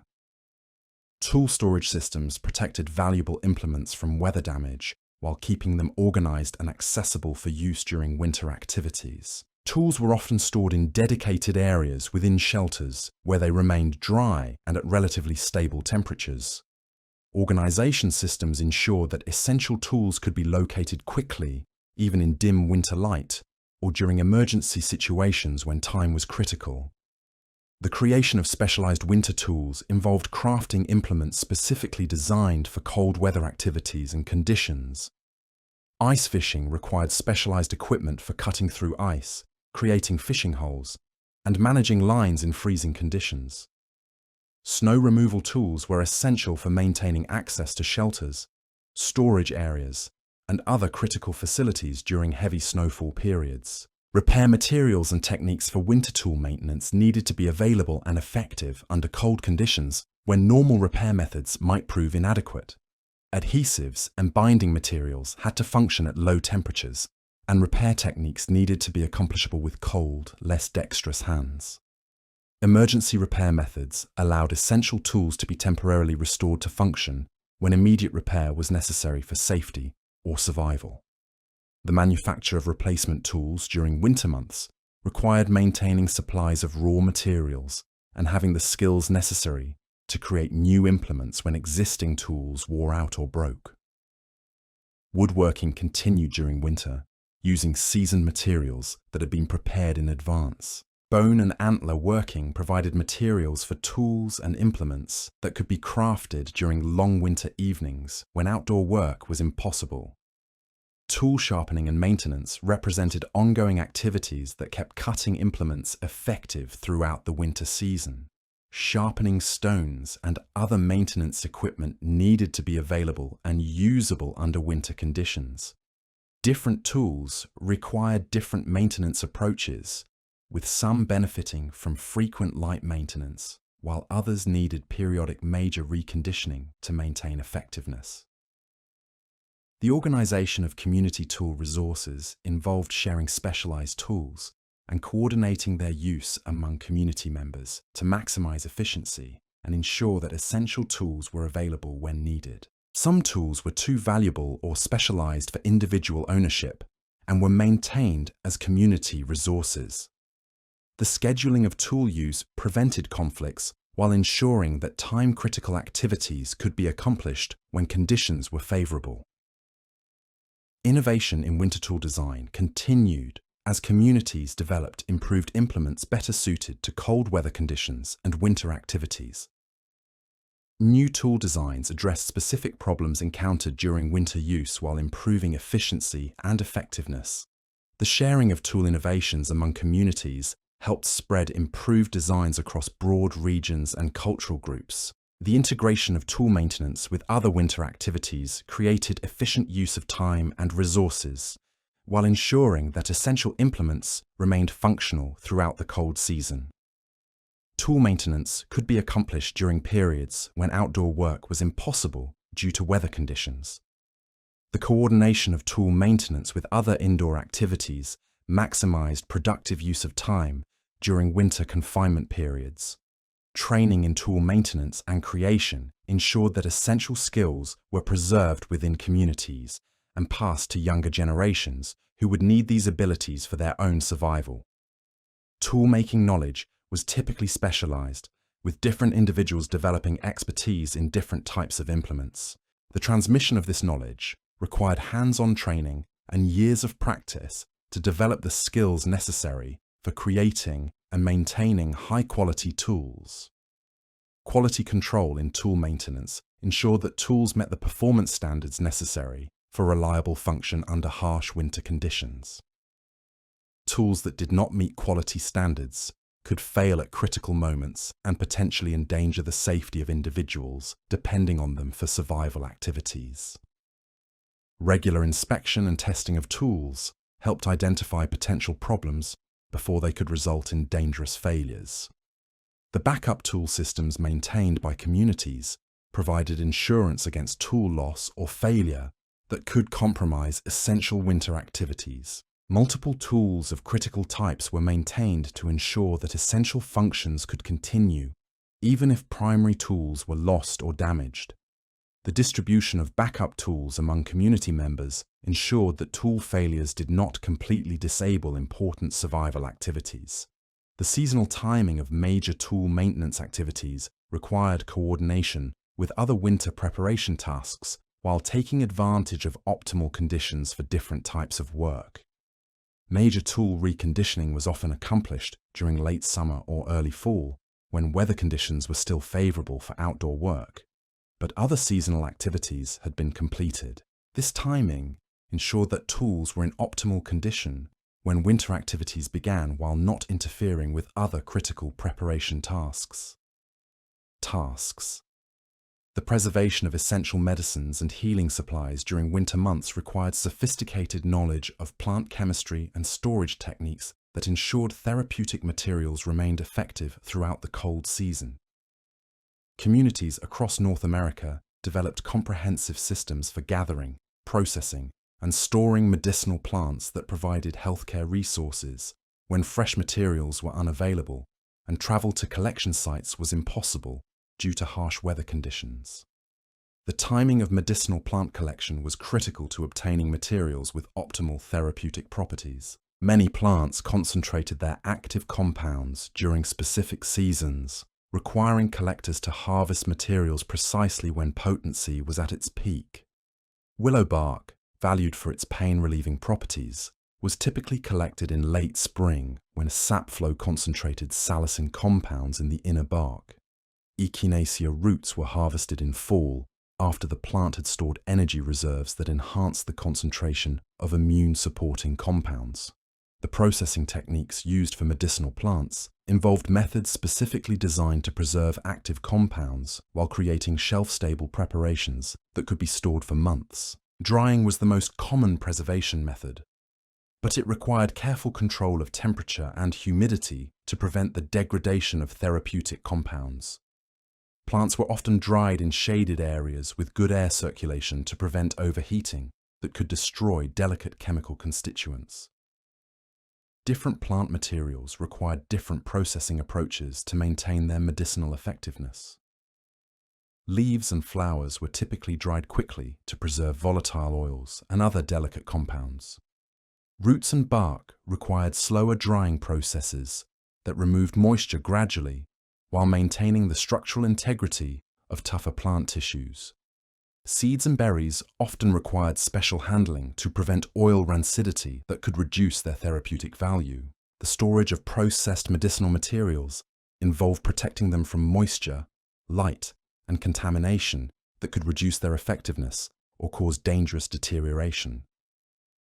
Dried plants were often stored in tightly woven baskets lined with materials that provided additional protection from humidity and insects. Clay containers with fitted lids created sealed environments that prevented moisture infiltration while keeping medicines accessible for use throughout the winter. Community medicine keepers, typically experienced individuals with extensive plant knowledge, maintained comprehensive inventories of medicinal supplies and coordinated their distribution during times of need. These medicine keepers understood the properties and applications of dozens of different plant medicines and could prepare specific treatments for various health conditions that might arise during winter months. Their knowledge included understanding of proper dosages, preparation methods, and potential interactions between different medicinal plants. The organization of medicinal plant gathering involved coordinating collection activities among multiple community members to ensure adequate supplies of different therapeutic plants. Different individuals often specialized in collecting specific types of plants, developing expertise in their identification, optimal collection timing, and proper processing techniques. This specialization ensured that medicinal plant collection was accomplished efficiently while maintaining the quality necessary for effective therapeutic applications. Emergency medicinal preparations were maintained as backup resources when primary treatments were unavailable or when unexpected health crises arose during winter isolation. These emergency preparations often involved concentrated forms of common medicines that could provide therapeutic benefits when regular treatments were exhausted. Knowledge of alternative medicinal plants that could substitute for primary treatments provided additional options when specific medicines became unavailable. The quality control measures applied to medicinal plant preparation ensured that therapeutic materials met the standards necessary for safe and effective treatment. Medicines were evaluated for proper color, aroma, and texture that indicated successful processing and preservation. Contaminated or degraded medicines were identified and discarded to prevent ineffective or potentially harmful treatments during critical health situations. The integration of medicinal plant management with other winter preparation activities created efficient use of seasonal labor while ensuring comprehensive healthcare resources. Plant medicine collection was coordinated with other gathering activities to maximize travel efficiency and take advantage of optimal weather conditions. The processing and storage of medicines was integrated with other food preservation activities to share equipment and workspace effectively. Winter clothing production extended beyond basic garments to include specialized protective gear designed for specific activities and extreme conditions. Communities developed sophisticated understanding of how different tasks and environmental exposures required varying levels and types of protection, leading to the creation of specialized clothing systems that could be adapted to changing conditions and specific functional requirements. Eye protection represented a critical but often overlooked aspect of winter survival that required specialized solutions adapted to snow and ice conditions. The intense reflection of sunlight from snow surfaces could cause snow blindness, a painful and potentially dangerous condition that could disable individuals when vision was essential for survival activities. Arctic communities developed snow goggles carved from wood, bone, or antler with narrow slits that reduce glare while maintaining adequate vision for navigation and hunting. The construction of snow goggles required precise understanding of optics and human vision that ensured adequate protection while maintaining functional sight. The width and shape of vision slits were carefully calculated to reduce harmful light levels while providing sufficient visual field for safe movement and activity. Different goggle designs were developed for various light conditions and activities, with some optimized for bright snow conditions, while others were designed for lower light situations. Specialized winter footwear extended beyond basic moccasins to include sophisticated systems designed for specific terrain and weather conditions. Ice cleats were created using bone, antler, or stone attachments that provided traction on slippery surfaces. These devices were carefully designed to penetrate ice while remaining securely attached to footwear during vigorous activity. Different cleat designs were optimized for various ice conditions and walking surfaces. The development of waterproof footwear involved sophisticated understanding of materials and construction techniques that kept feet dry during wet winter conditions. Fish skin, particularly from large species like salmon, was processed and used as waterproof layers in boot construction. These materials were carefully prepared and integrated with other boot components to create footwear that provided both water protection and adequate insulation for cold conditions. Specialized hand protection included various types of mittens and gloves designed for different winter activities. Hunting mittens were constructed with trigger finger openings that allowed weapon operation while maintaining hand warmth. Work mittens incorporated reinforced areas that provided protection during heavy labor while maintaining dexterity for tool use. Different mitten designs were optimized for wet conditions, extreme cold, or activities requiring fine motor control. The creation of layered hand protection systems allowed individuals to adapt their hand covering to changing conditions and activity requirements throughout the day. Thin inner gloves provided basic protection while allowing fine motor control for detailed tasks. Heavier outer mittens could be added when additional warmth was needed or removed when dexterity was required. This layered approach provided flexibility while ensuring adequate protection was available for any situation. Headwear systems extended beyond simple hats to include comprehensive head and neck protection designed for extreme weather conditions. Fur-lined hoods were carefully shaped to provide maximum warmth while maintaining peripheral vision and hearing necessary for safety and hunting activities. Detachable hood systems allowed head protection to be adjusted based on weather conditions and activity requirements. Neck protection represented a critical component of winter clothing that required specialized designs to prevent heat loss through one of the body's major heat transfer areas. Fur collars and neck wraps were designed to seal the gap between head and body clothing while allowing for head movement and visibility. Different neck protection designs were optimized for various activities and weather conditions. The development of modular clothing systems allowed individuals to combine different garments in various configurations to meet specific protection requirements. Base layer garments could be combined with different middle and outer layers depending on weather conditions and activity levels. This modular approach maximized the utility of individual clothing pieces while providing comprehensive protection options for various situations. Clothing ventilation systems represented sophisticated understanding of human thermoregulation that prevented dangerous overheating during physical exertion. Strategically placed openings in garments allowed excess heat to escape while maintaining overall insulation when activity levels decreased. These ventilation features could typically be opened or closed as needed to regulate body temperature throughout the day. The maintenance of specialized winter clothing required additional knowledge and materials beyond those needed for basic garments. Waterproof treatments needed periodic renewal to maintain their effectiveness. Specialized fasteners and attachments required regular inspection and maintenance to ensure reliable function when needed.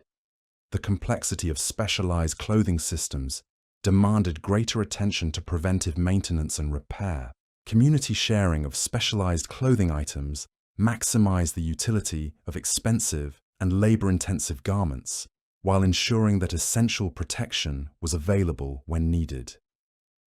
Hunting gear, specialized work clothing, and extreme weather garments were often maintained as community resources that could be used by different individuals as circumstances required.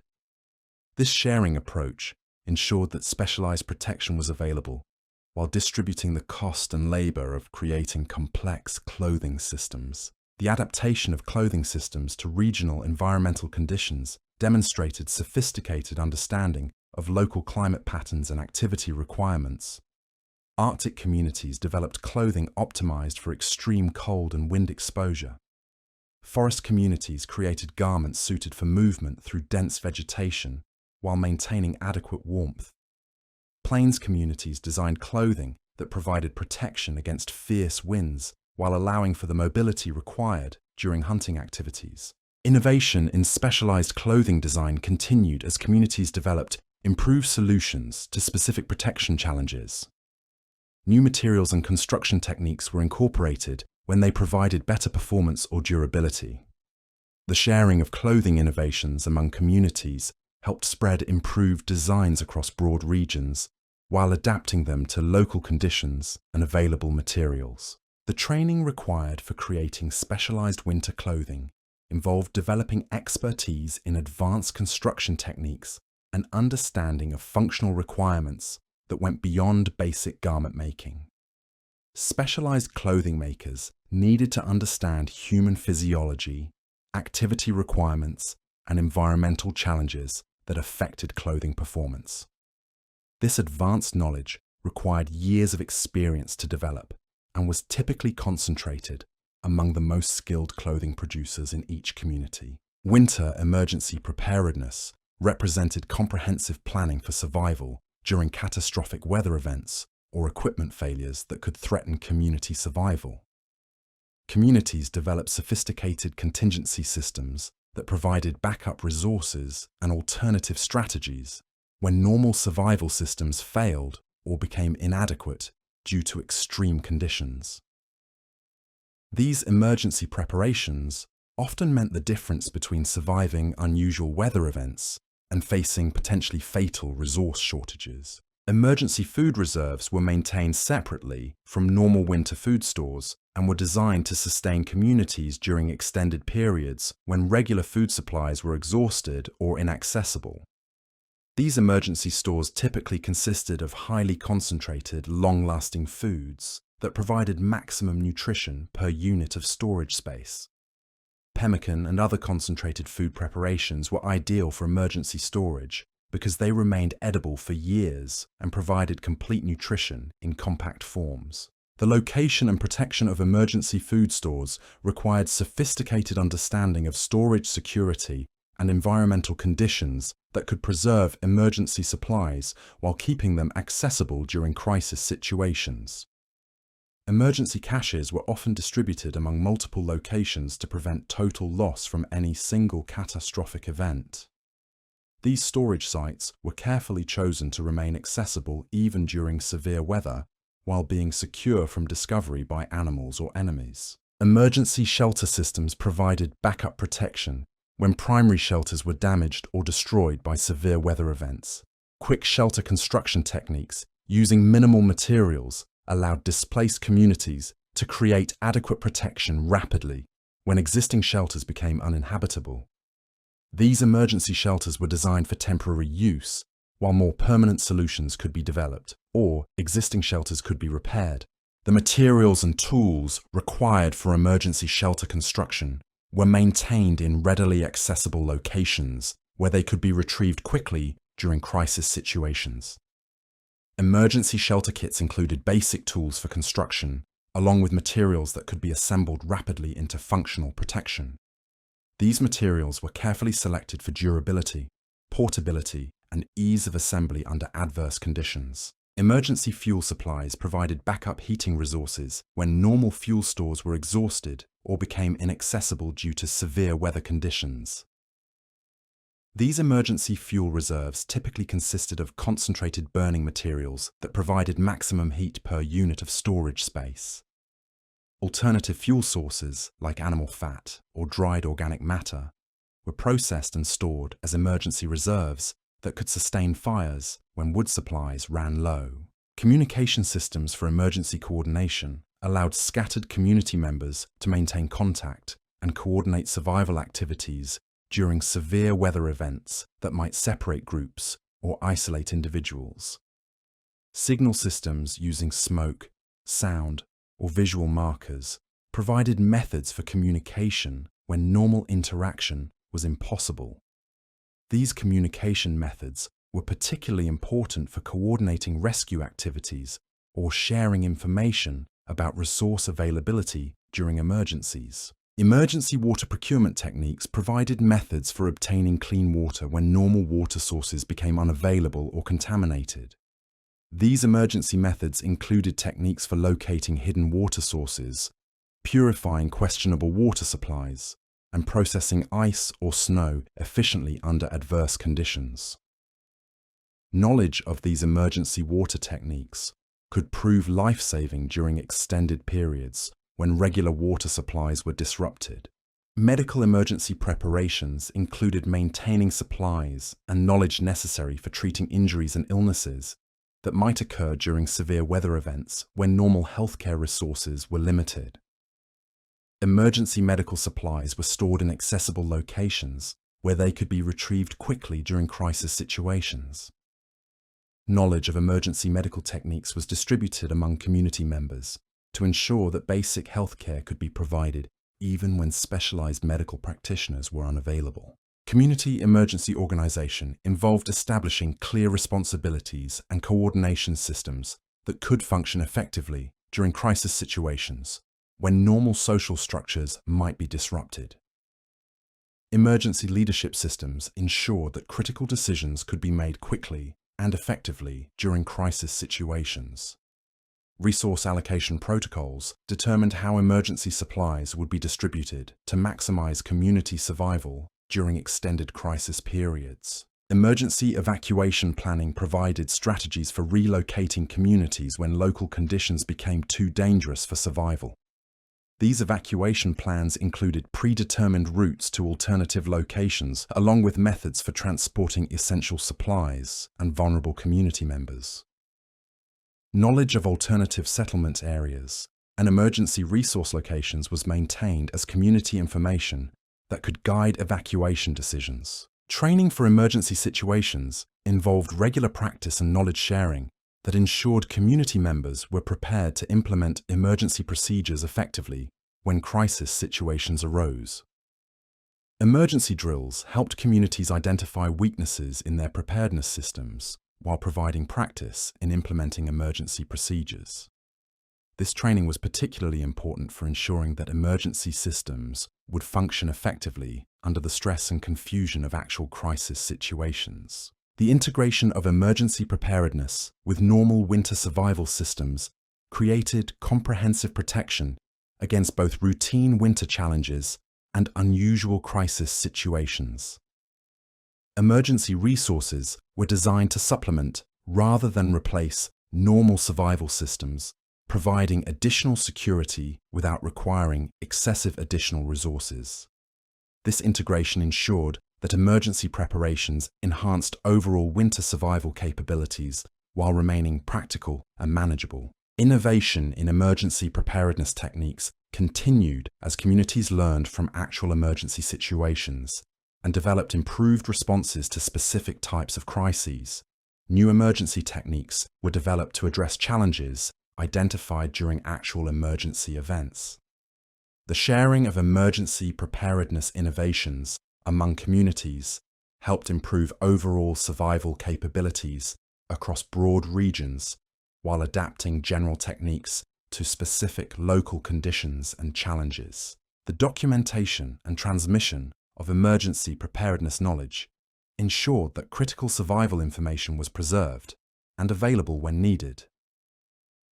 Emergency procedures were often embedded in stories and oral traditions that made them memorable while preserving essential technical information.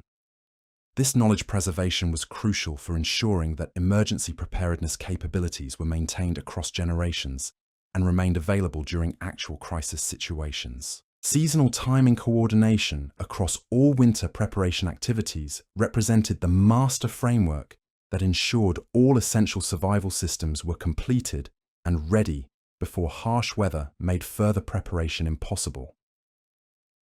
This comprehensive timing system required sophisticated understanding of environmental patterns, resource availability, and labor requirements that allowed communities to accomplish the enormous range of preparation tasks within the available time windows. The integration of astronomical observations with environmental indicators created precise timing systems that could predict optimal periods for different preparation activities, regardless of yearly variations in weather patterns. Star positions provided reliable calendars that remained consistent across years, while environmental indicators provided fine-tuning for specific activities based on current seasonal conditions.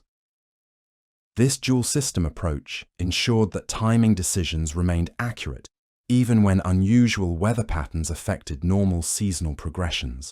Labor organization for winter preparation required coordinating the efforts of entire communities to accomplish the massive range of tasks necessary for survival, while ensuring that all activities were completed within their optimal timing windows.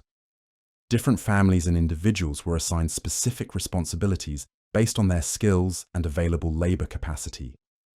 This division of labor ensured that all necessary tasks could be accomplished efficiently while preventing conflicts over resource access and timing priorities. Resource allocation for winter preparation involved balancing competing demands for materials, tools, and labor among the various preparation activities that all required completion before winter arrival. Priority systems determined which activities received first access to limited resources, while ensuring that all essential preparations received adequate attention. These allocation decisions required sophisticated understanding of relative importance and timing constraints for different survival systems. Quality control measures throughout the preparation process ensured that all winter survival systems met the standards necessary for reliable performance under harsh conditions. Regular inspection and testing of completed preparation work identified problems before they could compromise survival systems during critical winter periods. This quality control was particularly important because equipment failures during winter could prove fatal when replacement or repair was impossible. Contingency planning for preparation activities provided backup strategies when normal preparation schedules were disrupted by weather events, resource shortages, or other unexpected circumstances. Alternative timing strategies allowed critical activities to be completed even when optimal timing windows were missed. These contingency plans ensured that essential survival preparations could be accomplished under various scenarios while maintaining adequate quality and completeness. Community coordination meetings provided forums for planning and organizing winter preparation activities, while ensuring that all community members understood their responsibilities and timing requirements. These meetings allowed for discussion of current conditions, resource availability, and any adjustments needed to preparation schedules. Regular communication ensured that all preparation activities remained coordinated while adapting to changing circumstances. The monitoring of preparation progress throughout the season provided feedback that allowed communities to adjust their activities and priorities to ensure all essential tasks were completed before winter arrival.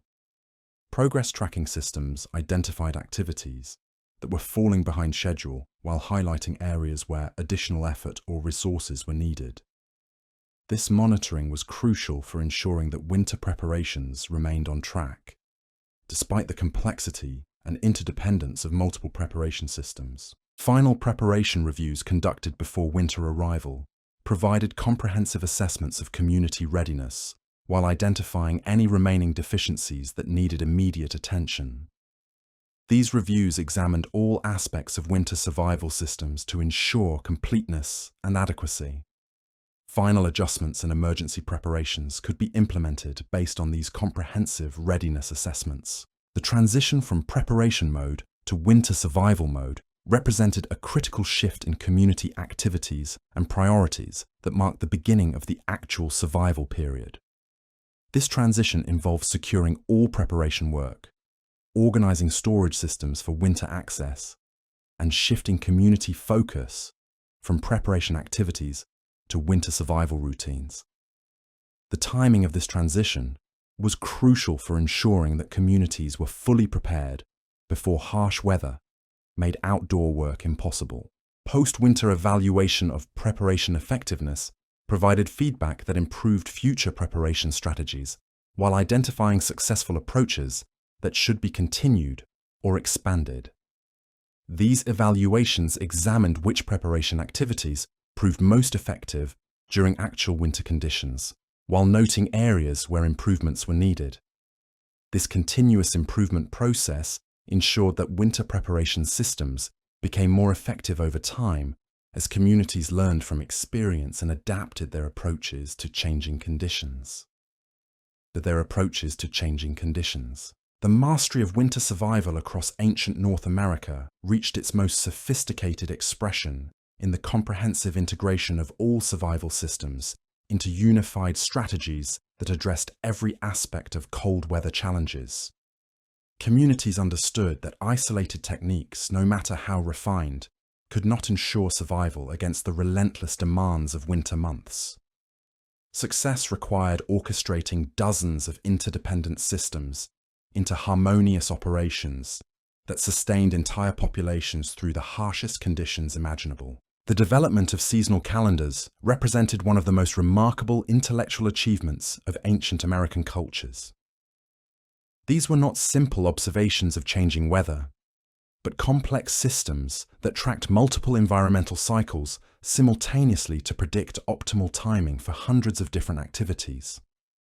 The Haudenosaunee nations of the Northeast developed 13-moon calendars that precisely coordinated agricultural activities, hunting seasons, and preservation work with astronomical observations and environmental indicators.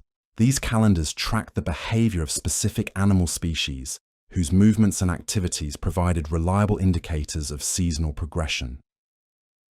The arrival of certain migratory birds signaled when to begin specific food-gathering activities.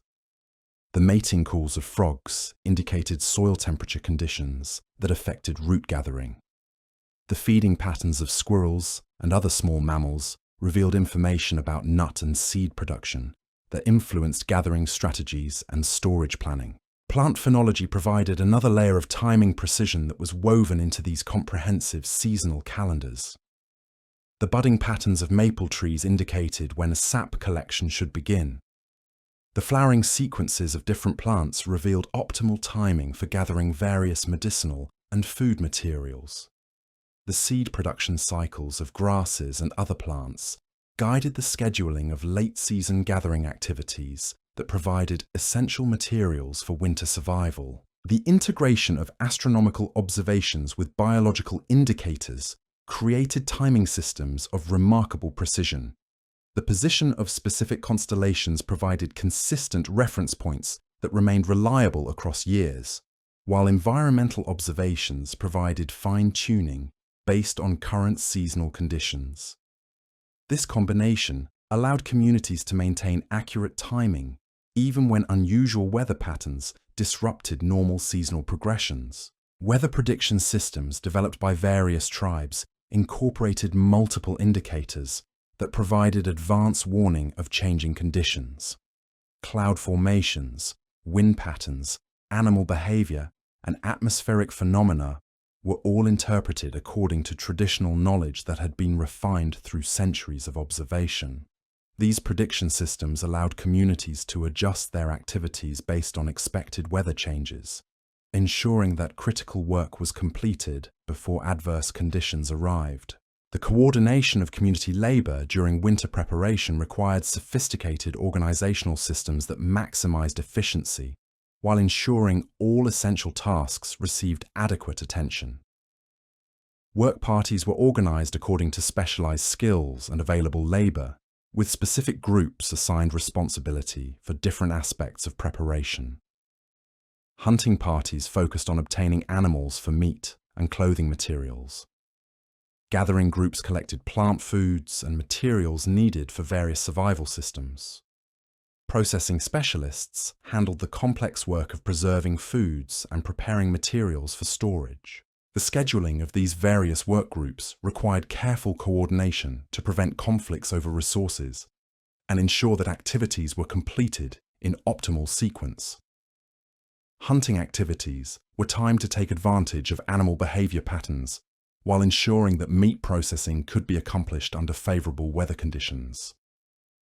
Plant gathering was scheduled to capture materials at peak quality while allowing adequate time for processing and storage before winter arrival. Quality control systems were implemented throughout the preparation process to ensure that all survival systems met the standards necessary for reliable winter performance. Foods were evaluated for proper preservation and storage quality. Clothing was inspected for adequate insulation and durability. Shelters were tested for structural integrity and thermal efficiency. Tools and equipment were examined for functionality and safety under winter conditions. These quality control measures were particularly important because equipment failures during winter could prove fatal when replacement or repair was difficult or impossible. Communities developed detailed inspection procedures that identified potential problems before they could compromise survival systems. Backup equipment and redundant systems provided insurance against failures that could threaten community survival. The social organization required for effective winter preparation extended beyond simple labor coordination to encompass complex systems of resource sharing, knowledge transmission, and community cooperation. Families with specialized skills often provided services to the broader community in exchange for access to resources or assistance with their own preparation needs. This specialization allowed communities to achieve higher overall quality in their survival systems while distributing the enormous workload required for comprehensive preparation. Knowledge-sharing systems ensured that critical survival information was transmitted effectively throughout communities while preserving specialized expertise for future generations. Experienced practitioners taught their skills to younger community members through hands-on training that combined practical instruction with traditional knowledge. This apprenticeship system ensured that essential survival capabilities were maintained within communities while allowing for innovation and improvement over time. The development of backup systems and contingency plans provided insurance against failures or unexpected challenges that could threaten winter survival. Multiple food storage locations distributed the risk of total loss from any single catastrophic event. Alternative shelter options provided protection when primary structures were damaged. Backup tool and equipment supplies ensured that essential functions could continue even when primary systems failed. Emergency protocols established clear procedures for responding to various crisis situations that might arise during winter months. These protocols included methods for coordinating community response to shelter damage, food shortages, medical emergencies, and severe weather events. Communication systems allowed scattered community members to maintain contact and coordinate activities during crisis situations when normal interaction was impossible. The integration of spiritual and cultural practices with practical survival activities created comprehensive systems that addressed both physical and psychological needs during the challenging winter months. Ceremonies and rituals provided social frameworks that reinforced community cooperation while maintaining cultural traditions during periods of isolation and hardship. Storytelling and other cultural activities provided entertainment and education that helped communities cope with the stresses of winter survival. These cultural practices were not separate from practical survival activities, but were integrated into the overall framework of winter preparation and survival. Ceremonies often coincided with critical preparation activities, providing spiritual significance to essential survival work, while reinforcing community cooperation and shared responsibility. Traditional stories encoded practical survival information while providing entertainment and cultural education during long winter evenings. The maintenance of community morale and social cohesion during winter months required deliberate attention and specific cultural practices designed to prevent the isolation and depression that could threaten community stability. Shared activities provided opportunities for social interaction and community bonding during periods when outdoor work was limited by weather conditions. Feast days and celebrations marked important seasonal transitions, while providing occasions for community gathering and shared enjoyment. These social activities were carefully integrated with practical survival routines to maximize their benefits while conserving energy and resources. Community meals utilized preserved foods while providing opportunities for social interaction. Craft activities combined tool-making and equipment maintenance with opportunities for skill sharing and community conversation. Games and competitions provided entertainment while maintaining physical fitness and competitive skills useful for survival activities. The adaptation of daily routines to winter conditions required comprehensive reorganization of community activities that maximized efficiency while conserving energy and resources. Work schedules were adjusted to take advantage of available daylight while avoiding the coldest periods of each day. Indoor activities were coordinated to make optimal use of heated spaces while accomplishing necessary maintenance and preparation work. Sleep schedules were often modified to accommodate the shorter daylight periods and longer nights of winter months.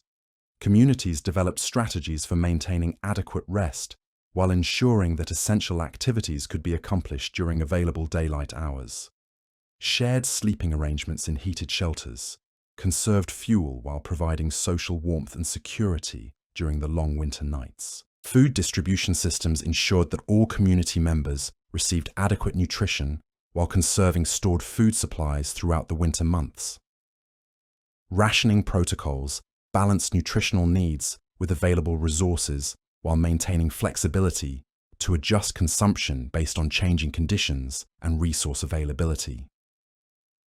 Special provisions were made for pregnant women, nursing mothers, children, and elderly community members who had specific nutritional requirements.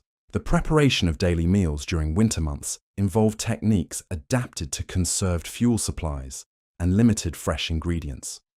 Cooking methods were optimized for efficiency while creating nutritious and satisfying meals from preserved foods. One-pot cooking techniques minimized fuel consumption while producing complete meals that utilized multiple preserved ingredients effectively. Medical care systems during winter months relied heavily on preventive measures and traditional treatments using preserved medicinal materials. Communities maintained supplies of processed medicinal plants that could treat common winter ailments such as respiratory infections, digestive problems, and injuries. Knowledge of traditional treatment methods was preserved and transmitted through specialized practitioners who understood the properties and applications of various medicinal preparations. The prevention of winter-related health problems received significant attention through dietary planning, clothing systems, and shelter management that maintained optimal living conditions. Nutritional planning ensured that preserved food supplies provided adequate vitamins and minerals to prevent deficiency diseases common during winter months. Clothing and shelter systems prevented cold-related injuries while maintaining comfortable living conditions that supported overall health. Hygiene practices adapted to winter conditions maintained cleanliness and health while conserving water and fuel resources.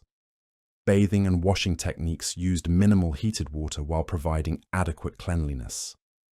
Waste management systems prevented contamination of living areas while minimizing exposure to cold conditions during necessary outdoor activities. The maintenance of community health extended beyond individual care to encompass environmental management that prevented disease transmission and maintained sanitary living conditions.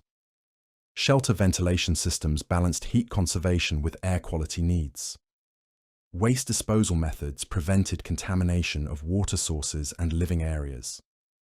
Food handling procedures prevented contamination and spoilage that could cause illness during critical winter months. Community decision-making processes during winter months required balancing individual needs with collective survival requirements while maintaining social harmony during extended periods of close proximity.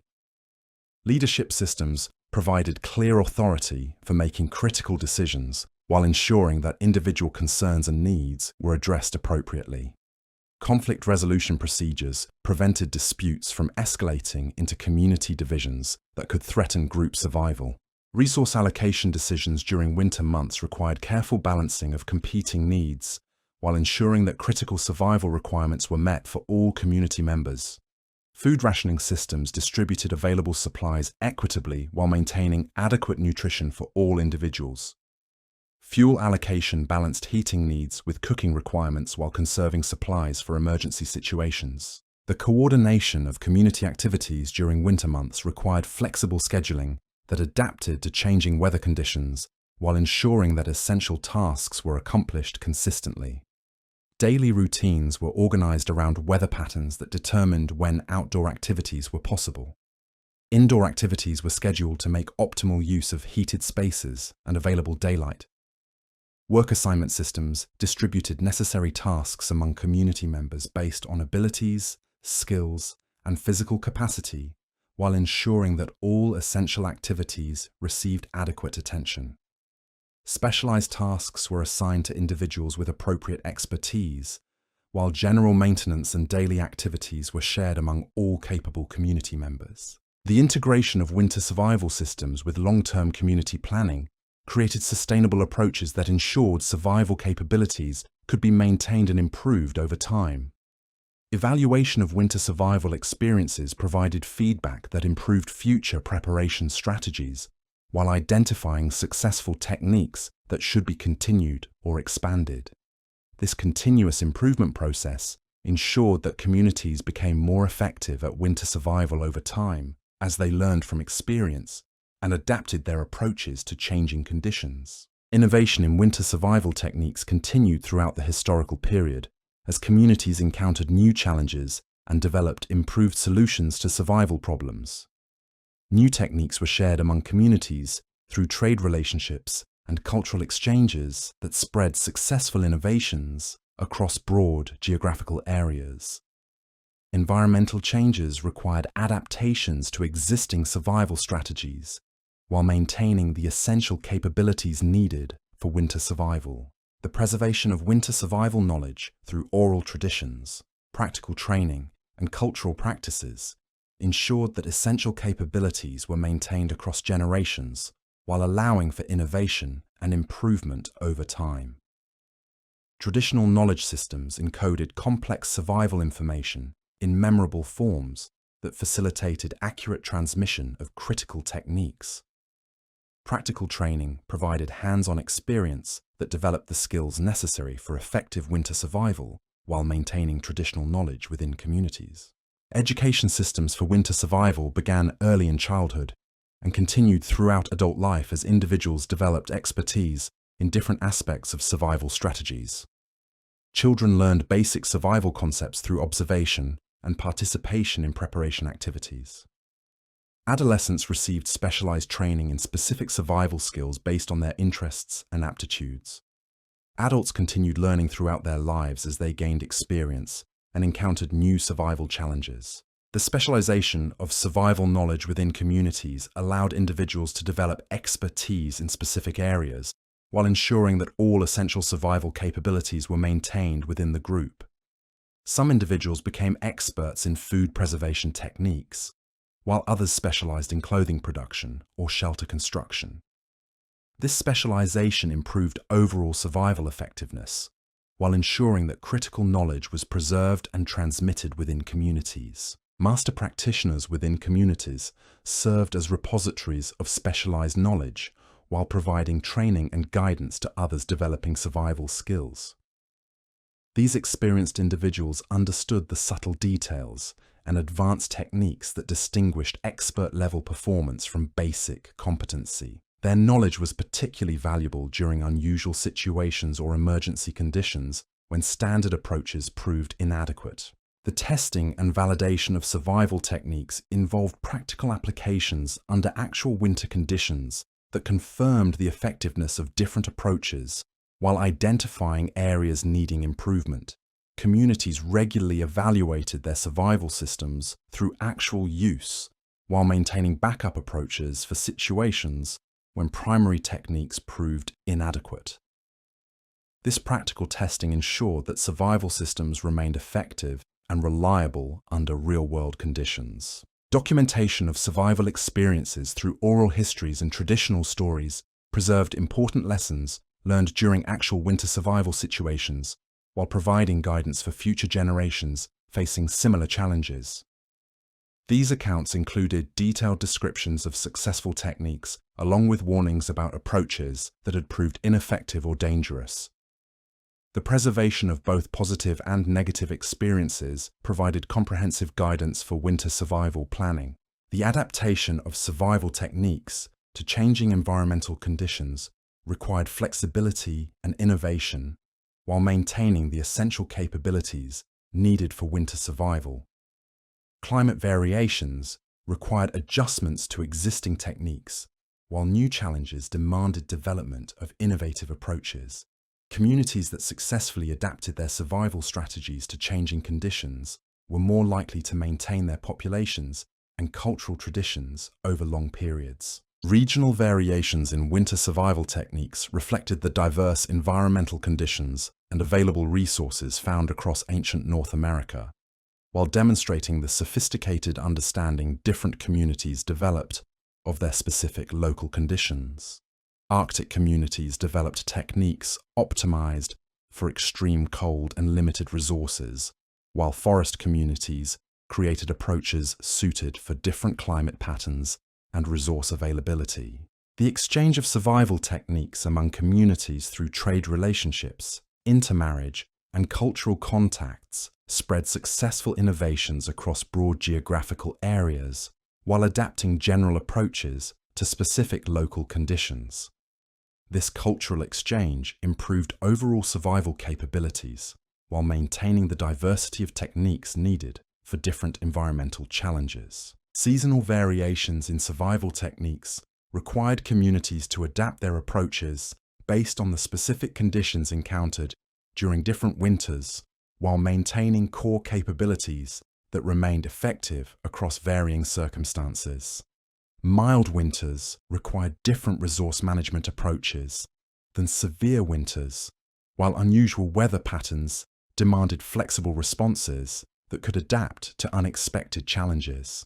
The evolution of winter survival systems over time demonstrated the continuous improvement and refinement of techniques as communities gained experience and encountered new challenges, while maintaining the essential capabilities needed for reliable winter survival.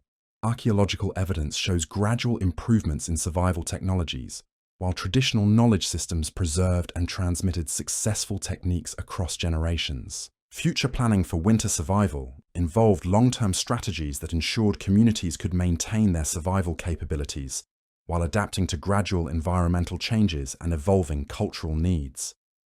Multi-generational planning addressed resource management needs, while ensuring that survival knowledge and skills were preserved for future generations, facing their own winter survival challenges. The legacy of ancient American winter survival systems continues to provide valuable insights for modern communities facing similar challenges, while demonstrating the remarkable ingenuity and adaptability of indigenous cultures that successfully survived and thrived in some of the world's most challenging environments. These sophisticated survival systems represent thousands of years of accumulated knowledge and experience that enabled entire civilizations to flourish in harsh climates through careful planning, community cooperation, and deep understanding of natural systems. The comprehensive nature of these winter survival systems demonstrates that successful adaptation to challenging environments requires integration of multiple technologies and social systems rather than reliance on individual techniques or innovations. The success of ancient American communities in surviving harsh winter conditions provides inspiration and practical guidance for modern efforts to develop sustainable relationships with challenging natural environments while maintaining human communities and cultural traditions. The study of ancient winter survival systems offers valuable perspectives on community resilience, resource management, and environmental adaptation that remain relevant for contemporary challenges related to climate variability, resource scarcity, and community sustainability. These historical examples demonstrate the importance of comprehensive planning, community cooperation, and traditional knowledge systems in developing effective responses to environmental challenges while maintaining cultural traditions and community cohesion. The sophistication of ancient American winter survival extended into every aspect of daily life, creating intricate webs of interdependence that bound communities together through shared knowledge and mutual responsibility.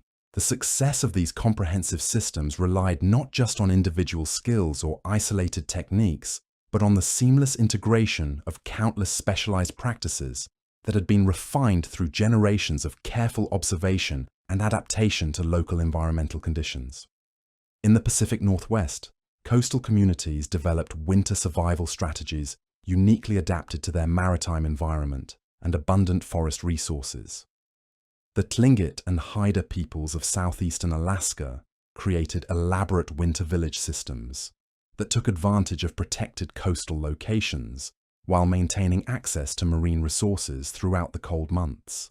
These winter settlements were carefully positioned in locations that offered protection from prevailing storms, while remaining accessible to fishing grounds that provided fresh protein even during the coldest periods. The construction of winter houses in these coastal regions represented remarkable achievements in engineering and environmental adaptation. Large cedar planks were carefully split and fitted together to create massive structures that could house multiple families while providing excellent insulation against coastal winds and rain. These plank houses incorporated sophisticated ventilation systems that managed smoke from central fires while maintaining comfortable interior temperatures, despite the damp, cold conditions typical of Pacific Northwest winters. The processing of marine resources for winter storage involved techniques specifically adapted to the high moisture environment of coastal regions. Salmon, halibut, and other fish were processed using smoking and drying methods that worked effectively despite the humid conditions that could interfere with preservation in other climates. Specialized smoking structures were built with carefully designed airflow systems that created optimal conditions for fish preservation, even during periods of high atmospheric moisture. Cedar bark processing represented another crucial winter preparation activity in these coastal regions. The inner bark of cedar trees was harvested in long strips and processed into various forms that served multiple purposes throughout the winter months. Shredded cedar bark provided excellent tinder for fire starting even in wet conditions, while woven cedar bark mats served as insulation, bedding, and waterproof coverings for stored materials. The collection and processing of shellfish provided important protein sources that could be preserved for winter consumption. Clams, mussels, and other shellfish were steamed and dried on specially constructed racks that allowed air circulation while protecting the drying seafood from rain and scavenging animals. These preserved shellfish provided concentrated protein that supplemented other food sources during winter months, when fresh shellfish gathering was limited by weather conditions. Plant food gathering in coastal regions focused on species that could provide essential nutrients and materials throughout the winter months. Salmonberries, huckleberries, and other native fruits were processed and preserved using techniques adapted to the moist climate conditions. These fruits were often mixed with fish oils to create concentrated food preparations that provided both calories and essential vitamins during the winter months when fresh plant foods were unavailable. The development of winter clothing in coastal regions required techniques adapted to the high moisture environment and specific challenges of maritime weather conditions. Waterproof outer garments were created using processed fish skins and specially treated animal hides that provided protection against rain and spray while maintaining insulation properties. These waterproof layers were essential for activities like winter fishing and shellfish gathering that required exposure to wet conditions. In the Great Basin region, communities faced entirely different winter challenges that required adaptive strategies suited to arid conditions and extreme temperature fluctuations. The Shoshone, Paiute, and other Great Basin peoples developed highly mobile winter survival systems that allowed them to take advantage of scattered resources across vast territories, while avoiding areas where winter conditions became too harsh for survival. The construction of winter shelters in Great Basin regions involved techniques adapted to limited wood resources and the need for structures that could be erected quickly as communities moved to follow seasonal resource availability. Wickiups, constructed from bent willow or other available wood, were covered with brush, bark, and other materials that provided insulation while allowing for rapid construction and abandonment as groups moved to new locations. Pine nut gathering and processing represented one of the most important winter preparation activities in Great Basin regions. These nutritious seeds provided concentrated calories and essential nutrients that could sustain communities through winter months when other food sources were scarce. Pine nut gathering required precise timing to harvest nuts at peak quality, while coordinating community labor to process large quantities efficiently before winter weather made gathering impossible. The processing of pine nuts involved sophisticated techniques that maximized nutritional value while ensuring long-term storage stability. Nuts were roasted in specially constructed earth ovens that provided controlled heat for optimal processing. The roasted nuts were then ground into meal that could be formed into cakes for storage or mixed with other foods to create nutritionally complete winter meals. Cache pit construction in Great Basin regions required specialized knowledge of soil conditions and drainage that could preserve stored foods in arid environments where moisture control presented different challenges than in more humid regions. These storage pits were lined with specially selected materials that prevented insect infestation while maintaining optimal humidity levels for food preservation. Water management in Great Basin winter camps involved identifying and developing reliable water sources that would remain available throughout winter months when many seasonal sources became frozen or depleted. Springs and other permanent water sources were carefully maintained and protected to ensure community access to clean water during winter encampments. The development of winter hunting strategies in Great Basin regions involved understanding the behavior patterns of desert-adapted animals, whose movements and availability changed dramatically during winter months. Jackrabbits, deer, and other game animals concentrated in specific areas during winter, requiring hunters to understand these patterns while developing techniques for hunting in open terrain with limited cover. Plant food gathering in Great Basin regions focused on species that provided essential nutrition and could be effectively preserved for winter consumption.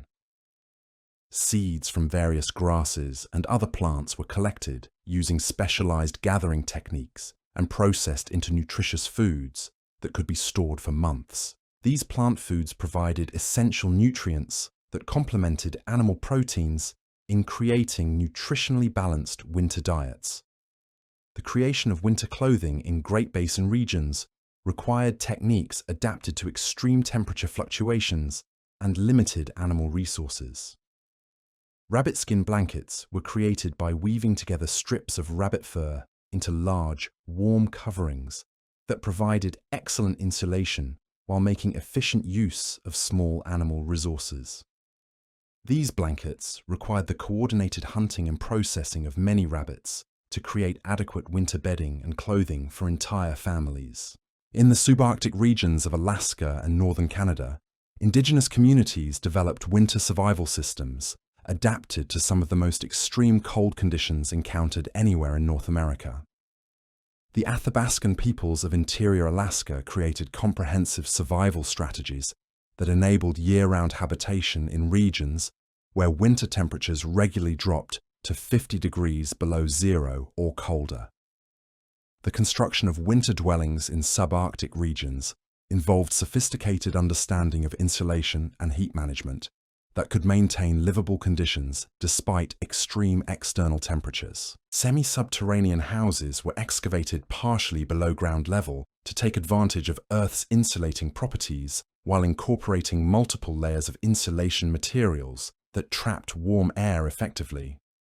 These subarctic winter houses incorporated central fire hearths with carefully designed smoke management systems that removed combustion products while retaining heat within living spaces. Stone-lined fire pits absorbed and radiated heat while providing safe containment for fires that needed to burn continuously throughout winter months. Smoke holes were designed with adjustable covers that could regulate airflow based on wind conditions and heating needs. The processing of large game animals in subarctic regions required techniques adapted to extreme cold conditions that affected both the work processes and the preservation of meat and materials. Caribou, moose, and other large animals provided enormous quantities of meat that needed to be processed quickly before freezing temperatures made butchering difficult. Specialized tools and techniques were developed for working effectively in extreme cold while producing high-quality, preserved foods and materials. Caribou hide processing in subarctic regions involved understanding the unique properties of caribou hair and skin that made these materials exceptionally suited for extreme cold protection. Caribou hair is hollow, providing excellent insulation properties that could protect against the most severe cold conditions. The processing of these hides required specialized techniques that preserved the insulating properties while creating flexible, durable materials for clothing and shelter. Fish preservation in subarctic regions involved techniques adapted to abundant fish runs that occurred during brief summer seasons when fish needed to be processed in enormous quantities for winter survival.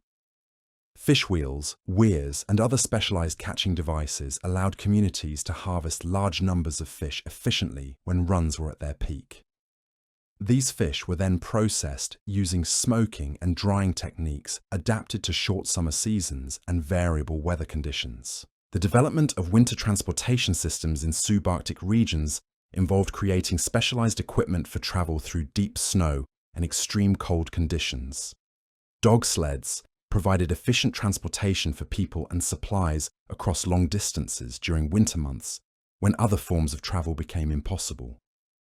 The training and maintenance of sled dog teams required specialized knowledge of animal care and nutrition that kept working animals healthy throughout harsh winter conditions. Snowshoe construction in subarctic regions involved sophisticated understanding of snow conditions and weight distribution that allowed people to travel effectively through deep snow that would otherwise prevent movement.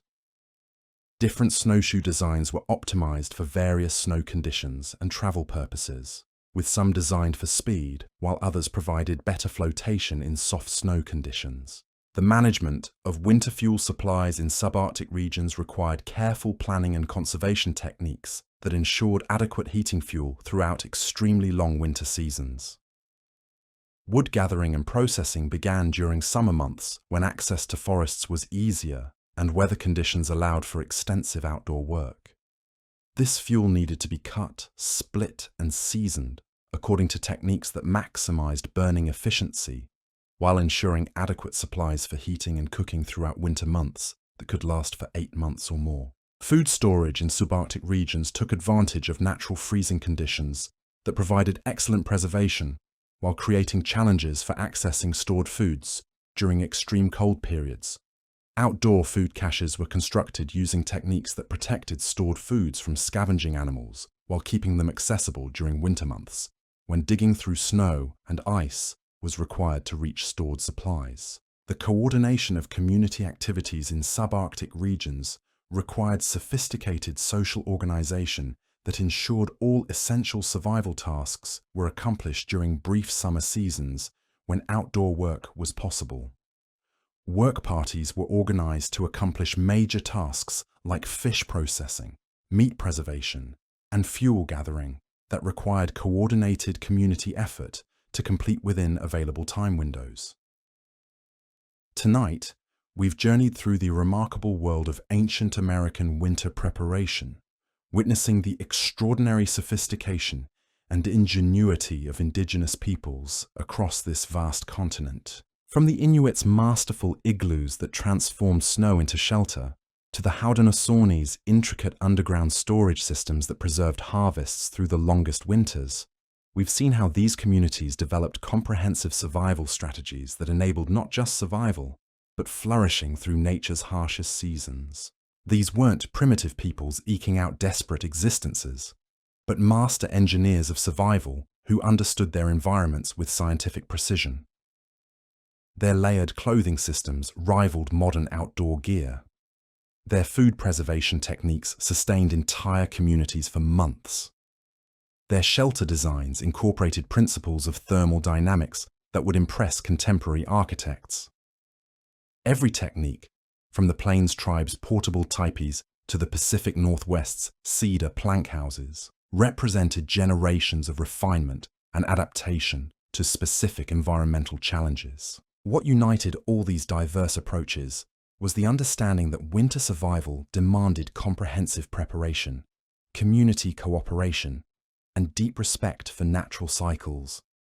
These societies developed timing systems of remarkable precision, coordinating dozens of activities across entire seasons to ensure readiness before the first snowfall. They created backup systems and emergency protocols that provided insurance against equipment failures or unexpected hardships.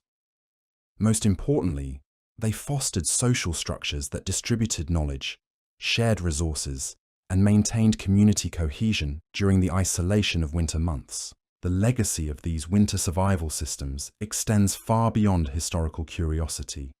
In our modern world of climate uncertainty and resource challenges, these ancient strategies offer profound lessons about sustainability, community resilience, and the importance of understanding our relationship with the natural world.